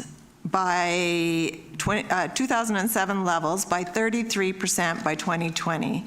And we are in 2021 at approximately 10%. So we're way behind our targets. And so I think it is it is important that we move this forward as quickly as we can. So we're not even close, and I think, you know, we had the youth come and ask us to make changes and be leaders, and they told us that emissions must be net zero by 2050 for a 50% chance of staying below the 1.5 degrees Celsius. And, you know, the last couple of years have been the hottest years on record. Last year was the hottest year on record. The next number were the hottest in the last 8 years or something. So I think that really this is where we can move the dial, and so I would move alternative 1. Thank you. Is there a seconder? Councillor Vander, Valk, discussion. Councillor Harrison. Yeah, so I'm not thrilled with this report from the RDN. I tend to do deep dives. This report is, wow, is interesting read. One of the issues I have is that it's all well and good to have an ideological underpinning, that's fine, but the sources they're drawing on, they're huge issues, and the big issue I have is that we didn't declare a climate emergency. We declared a housing, healthcare, and climate emergency. And one of the things with housing for this is that the data on costs, the impact on costs for both operation and construction are, quite frankly, not there. The work wasn't done. When you look at the surveys that was done with builders in our area, that question didn't come up once. The overriding concern, the biggest thing they said about how they can make it happen faster is subsidies to offset increased costs, right? That was the #1 response from that survey. The other thing that came through loud and clear in the survey is that they don't have the labor to actually do this yet. So I agree with having a lead time, but I'm not sure we've actually confirmed with people who actually do the work, is that enough time to train all the people who do the work on the crews? Because if you can't get any workers to do the work, but it's required by bylaw for every building, you're kind of shooting yourself in the foot. Also, too, I'm going to look particularly, like I'm going to be really detailed focused on this, and forgive me for being really pedantic, but I'm looking here particularly at page 239, where it cites in the footnotes the study that was used from the provincial government of British Columbia. Came out in, I think, 2022? Yeah, 2022. So if you actually look at that study, if you were going to click on the link, and scroll down, it's a PowerPoint presentation which is based on 4 communities, I believe, 4 or 5, Vancouver, Uranium Hot Springs, Fort St. John, and Summerland off the top of my head. Vancouver's labor market and Nanaimo and Qualicum Beach's labor market are very different. And one of the biggest costs when you're building a home is your labor costs. So 1, they're not really looking at the labor difference. 2, on the preface of that document, there are 3 sentences in bold letters. They're the only statements which are in bold letters in the whole document. The 3rd sentence is, quote, local governments and construction industry should conduct more detailed or specific costing analysis which builds on this initial analysis, end quote. Which is to say, don't rely on these figures as a local government. But it's quoted verbatim in the study as these are the actual costs for Nanaimo and the RDN. Well, respectfully, Vancouver's a very different market for construction sector. And secondly, the government, provincial government explicitly says, don't rely on this. The other thing too is some of the other things like, forgive me, I'm going to be picking on another thing here on that page when they're talking about the avoided cost of retrofits. Well, when the step code was first introduced, there was an organization which represented Victoria Home Builders, which estimated total cost for reaching step 5 from step 1 to be around $70,000 to $100,000 for larger homes. I did some math. 40 years ago, if you invested that $40,000, let's say, as a difference between the most aggressive and the current standard, and you say 40 years later you're going to have to retrofit and it's going to be more expensive because you have to spend more money. If you invest $40,000 in the S&P 500 40 years ago, it's worth $2.7 million today. So when we're talking about this whole idea of later on it'll cost more, that's true, but what you can do with the money in the interim is important. And the other issue with the housing crisis is that a lot of working families aren't able to qualify for mortgages. So yes, you get cheaper utility costs, that's absolutely true, although they don't include in their modeling certain things like I'm more concerned about hot water heating, which is vastly more expensive with electricity than with gas. But if you don't qualify for the mortgage, the utility costs are moot, right? If you can't pay the rent, the cost of your utilities and the rental is too expensive is moot because you can't afford to live there in the first place. So whatever the utility costs are is irrelevant. I do think that we should be moving forward with something, because right now I'm asking questions, but I don't have solid answers. I don't have solid answers saying, oh, it's going to cause a 10% inflation in the cost of new construction throughout our region. But I do think that's something that explicitly the province is telling us, you need to do this. And it wasn't done at the RDN board, from my understanding of it. Parksville opted out. Nanaimo advanced this with a 5-4 vote as a city, so it's a very close vote. But firstly, I'm a little bit concerned about taking the most aggressive option. I think a middle ground is more appropriate. And secondly, I do think that if we're going to actually pass this bylaw, we need to have a clear understanding of the cost implications, because it might be minimal, but it might be significant. And if it is significant, then we should look at what sort of exceptions do we want to make, what sort of carve-outs do you want to make. For me, the obvious one would be the nonprofit sector. If the government right now is saying we want it to be more energy efficient for affordable housing projects, but you're going to see a change federally. You might see a change provincially one day, and they might say, if it's too green, we won't fund you. And then we're required by bylaw to do that. So there's a lot of questions I have about this. Yeah, I prefer the staff recommendation over alternative 1, but that's just me. But I do think too that there's just a subsequent motion I'll make after that, if that's okay. Would staff like to respond to some of the concerns raised? Thank you, Mayor Westbrook. So our understanding is that the consultant worked with the information that was available to them at that time and did conduct some consultation with the local builders and contractors. Certainly there's more information that could be gathered, and if there were localized cost impacts, that would be great to have. So in terms of the step forward, though, this is entirely within council's decision-making authority, and as has been noted, staff have recommended a middle ground, just trying to balance the costs and the benefits. However, if council does want to accelerate both the energy step code and the zero carbon step code, that would be your decision. Thank you. Thank you, Ms. Sales. Councillor Skipsey. You're done? Okay, are we finished discussing this? Are you ready for the question? It was moved and seconded. The alternatives on page 230. All in favor? Opposed? Councillor Harrison, Councillor Young opposed, and the rest is in favor. Thank you.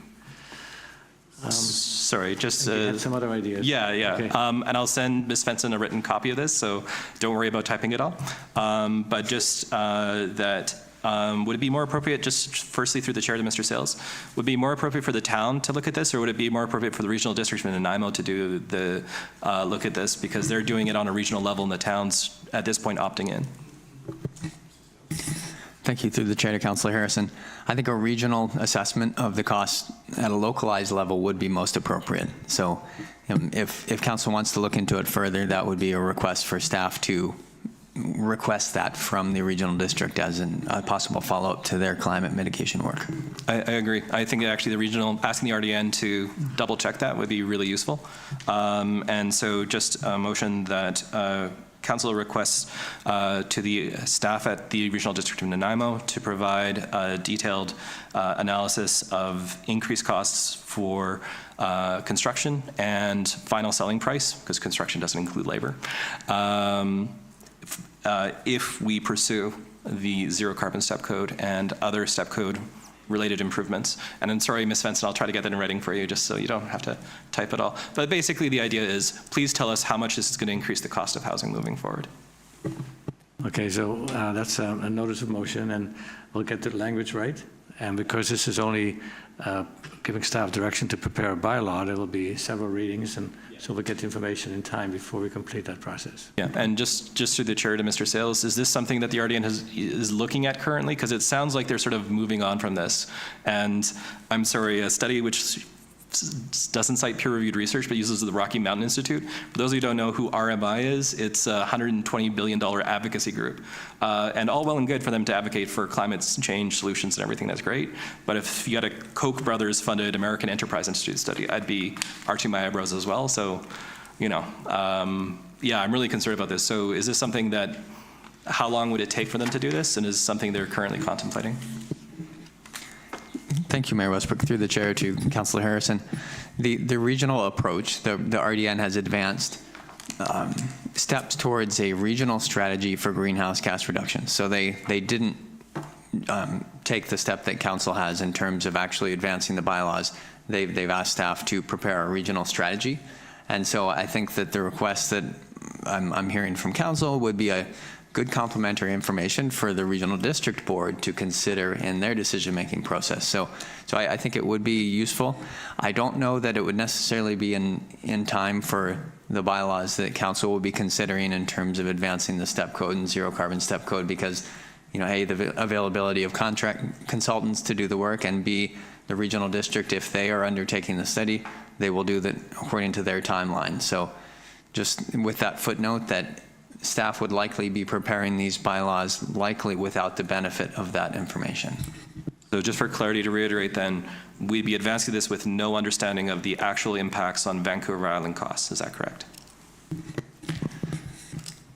The report does make some assessments of the impact on the cost. What I've heard from Councillor Harrison is that their methodology or lack of description of the methodology is of concern. So, but the information is in the report. So there are assessments of the estimated impact of these various measures.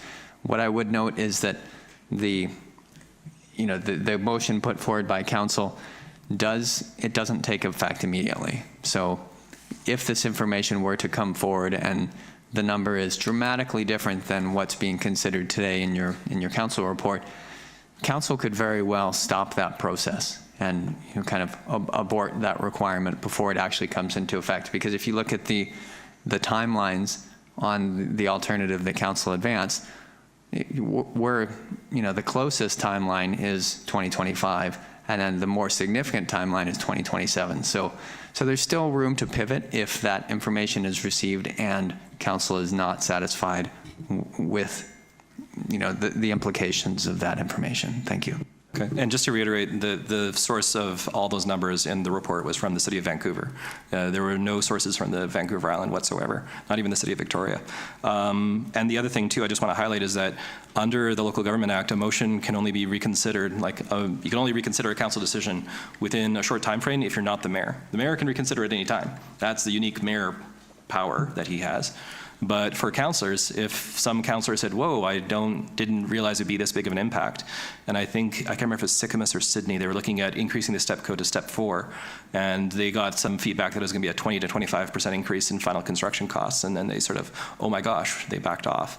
That might not be something we're able to do. So I just think if we're gonna say this is something we can course correct later, if there's a huge cost increase we didn't expect because we were relying on Vancouver data, not Vancouver Island data, I just want to make sure we're actually able to do that. That's all. I'm not saying what we should or shouldn't do. I just want to make sure we don't accidentally close that lane off. Mr. Sales. Thank you. I will attempt to stick to my lane as well. So if Ms. Fenson wants to speak up, then you can. But I think that probably it would come after that 6-month window, right? So as you noted, the reconsideration period, from another member of council is 6 months, but after that 6 months, it's a new motion. So in other words, if council advances some direction today, we receive a report, it's a much higher impact on construction costs than previously anticipated. By that point, I would estimate that 6 months will have passed, and council would then be in a position, any member of council would be in a position to advance a motion to change course. Thank you. And I agree that we need to make sure we know what we're getting into, so we need to have the full information. The other thing I think would be very positive if not just us, but the area, regional district, all had the same kind of path to move forward with this, so that people who work in construction, they don't work just in our area, they work all over Vancouver Island, in particular in our regional district, that would have the same rules. So we all understand it and it come from the same perspective. So working closely with our counterparts in the regional district, I think is vital. So with that, any further discussion? All in favor? Didn't we pass number 1? Oh yes, oh yeah, yes. Yours is a notice of motion. Thank you. Appreciate your thought and all the research that you've done on this, Councillor Harrison, Councillor Skipsey, appreciate that. The development of Qualicum Road, Pheasant Glen Lodge. Mr. Sales. Thank you, Mayor Westbrook. I do have a few slides.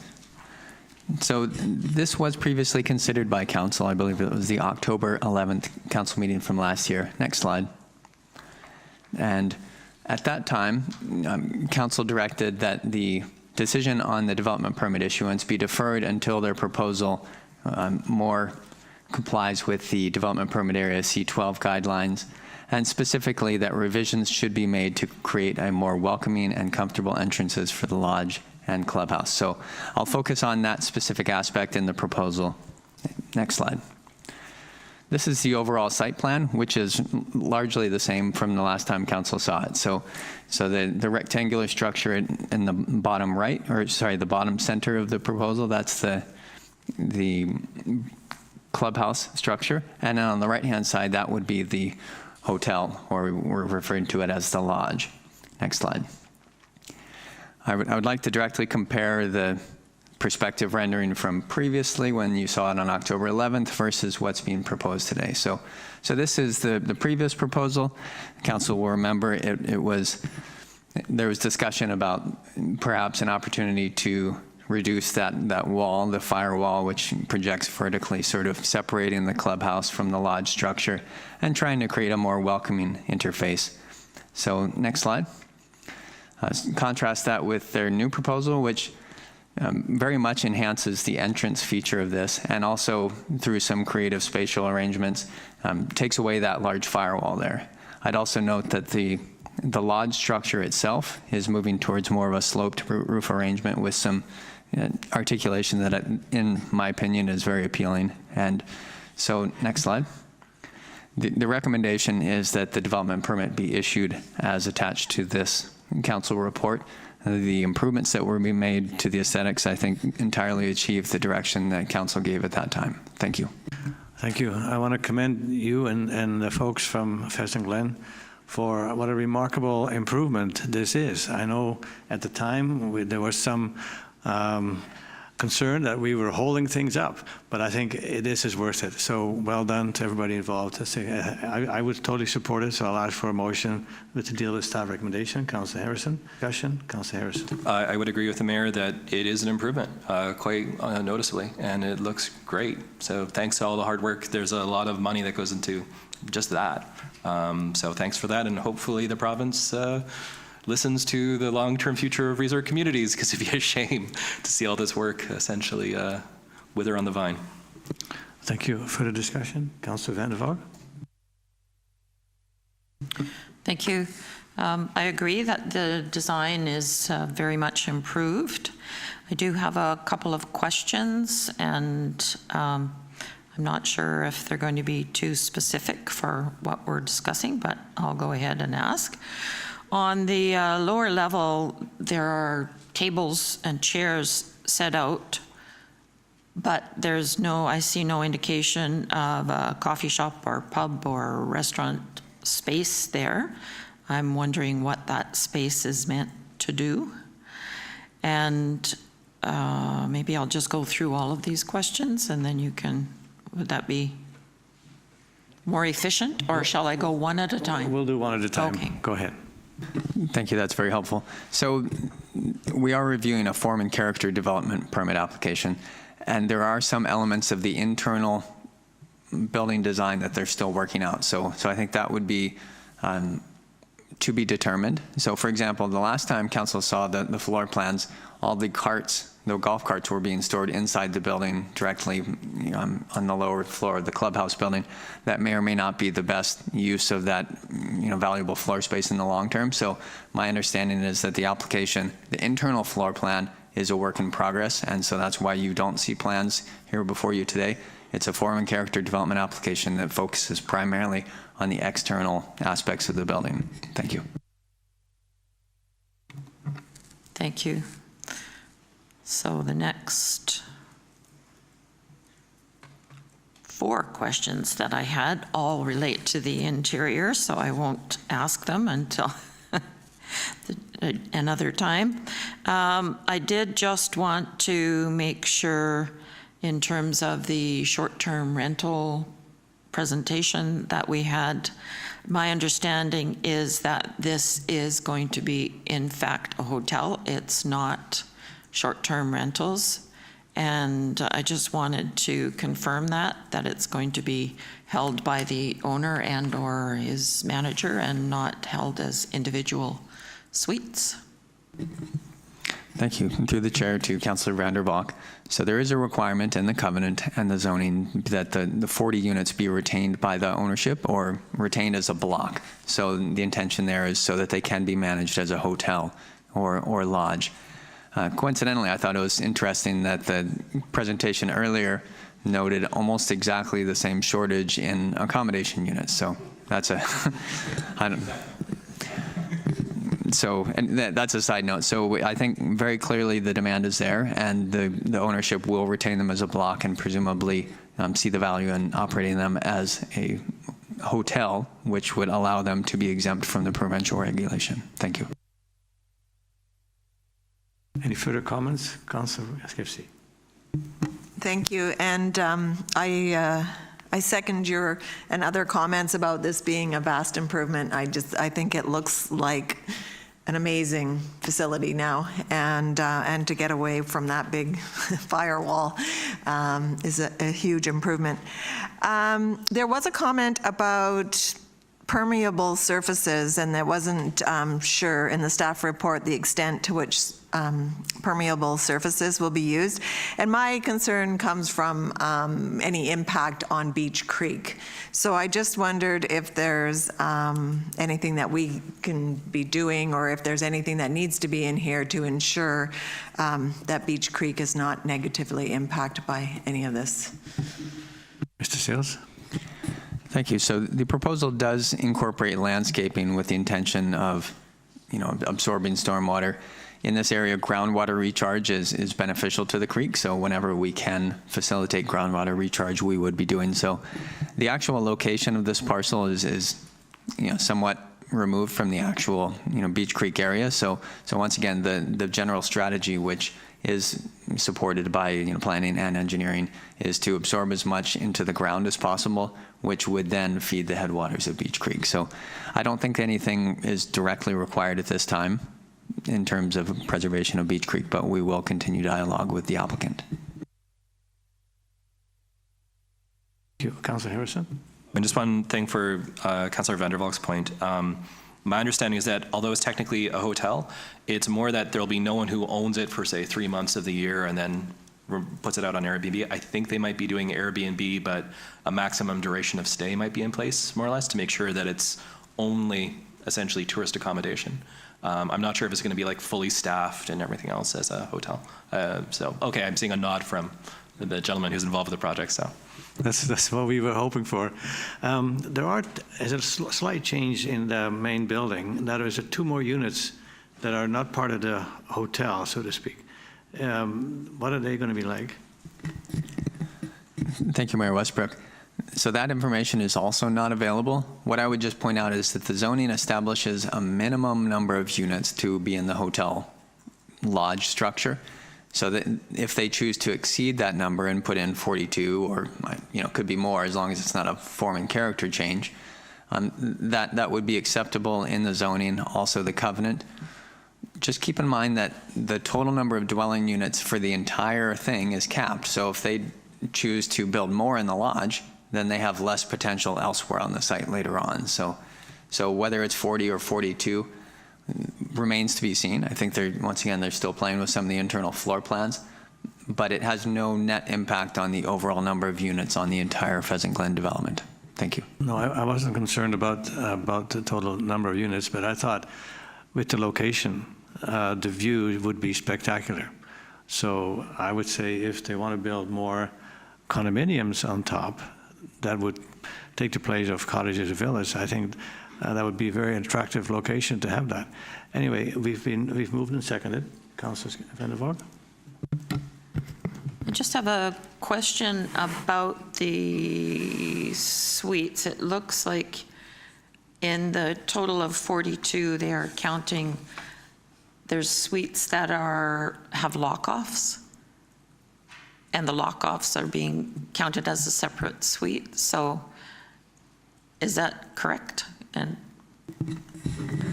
looks like to me. Thank you. Through the chair to Councillor Vander Valk. My understanding is that lock-off suites don't count as dwelling units, so I don't know whether they're accounted for in the count of 42 specifically on this site. They do appear to be. If you look at the, let's see, page 380, for each suite, there's an entry into a larger part. There's a door into a larger part. There's a door into a smaller part, and there's a door in between the two.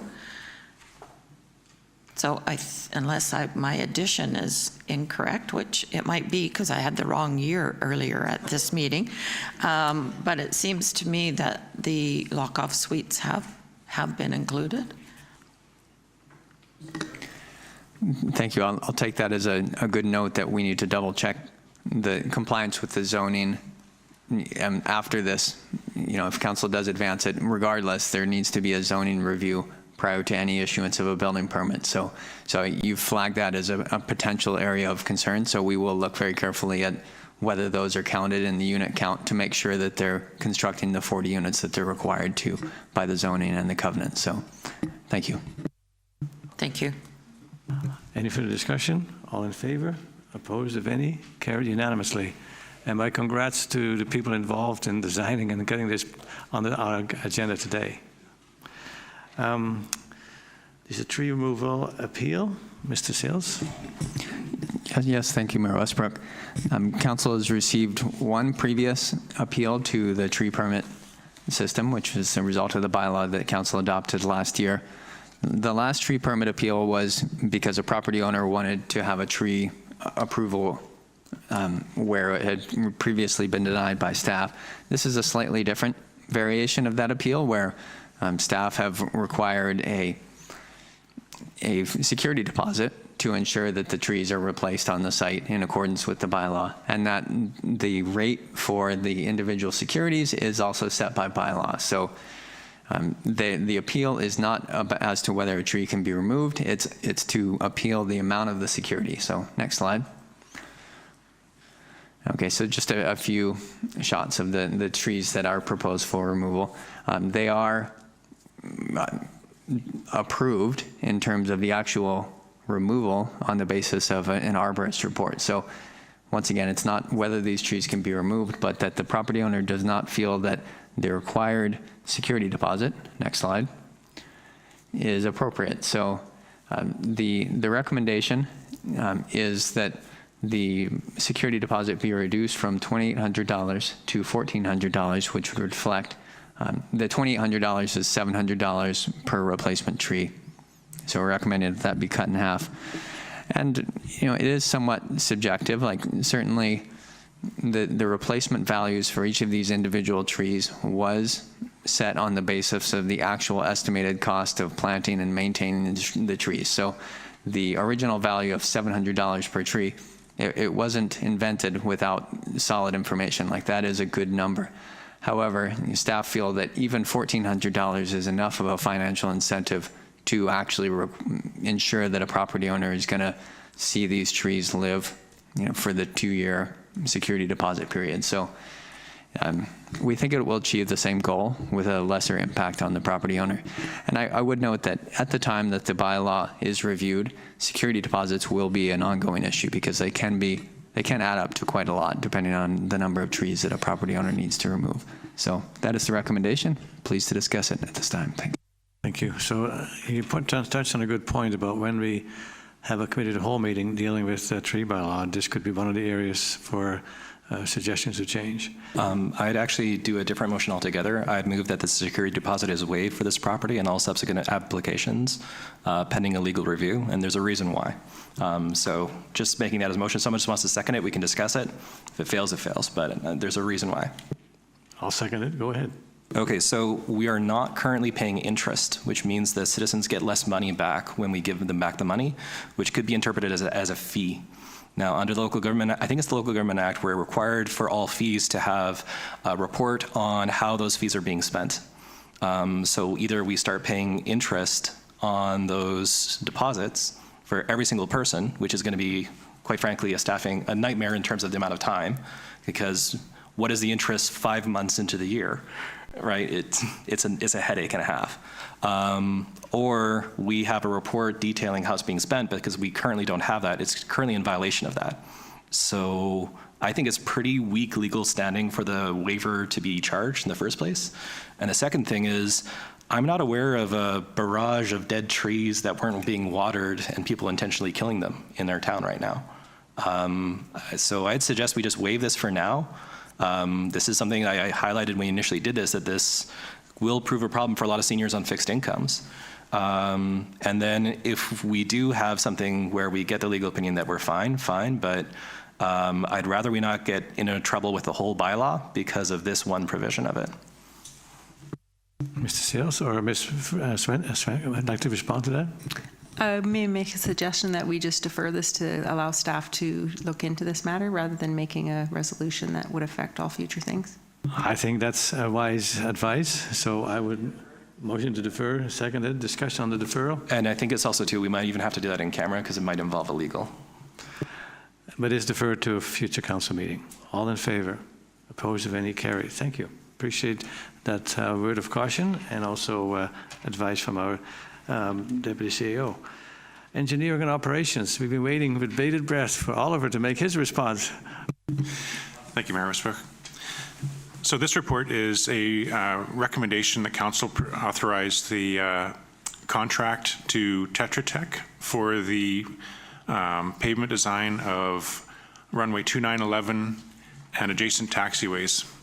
So this project is, well, as you know, we look after the airport. We maintain it. We own it.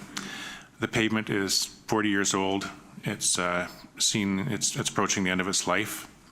And we'd like to apply for a federal grant from the ACAP program. ACAP stands for Airport Capital Assistance Program. We project this project of pavement replacement to cost about $2 million. So it's in our benefit to see this get fully funded through the ACAP program. However, in order to submit the request, the criteria requires engineering services that includes pavement assessment, geotechnical investigation, topographic survey, a preliminary design, and a cost estimate. So using the information that we would gather through this RFP tender, the information would be used to submit the ACAP request on June 15th. As you may remember, on December 6th, Council authorized an early budget approval for this item of $50,000. We posted the RFP on BC Bid in early January and it closed on February 2nd. We received 3 very competitive tenders with Tetra Tech coming in with the best price. It came in, however, at $51,775 plus GST. Upon discussion with finance, they recommended that the $1,775 overage come from our capital project contingency line item that's in our budget. So staff are now seeking Council's direction on awarding this project to Tetra Tech. Thank you. Councillor Skipsey, Councillor Harrison, discussion. Councillor Harrison. Oh, just to point out too that Tofino about 5 years ago got a grant for this for their airport, and I think it was something in the order of $3 to $4 million. So this is well worth pursuing that grant funding. And I also just want to compliment the director for being the only gentleman in the room who got the memo that it was Pink Shirt Day, and being the best dressed guy in the room. So kudos, Oliver. Yeah, where do you get a tie like that? Okay, all in favor? Opposed, if any? Carried unanimously. Thank you. And that concludes our agenda. And there's no in-camera meeting. But this afternoon at 2 o'clock, there is a 20th anniversary celebration at the Seniors Activity Center. So they're going to ask to cut a ribbon and have some cake. So if you're available, I'm sure they appreciate your attendance. With that, the meeting, I need a motion to adjourn. Councillor Skipsey, Councillor Vander, all in favor? We are adjourned. Thank you.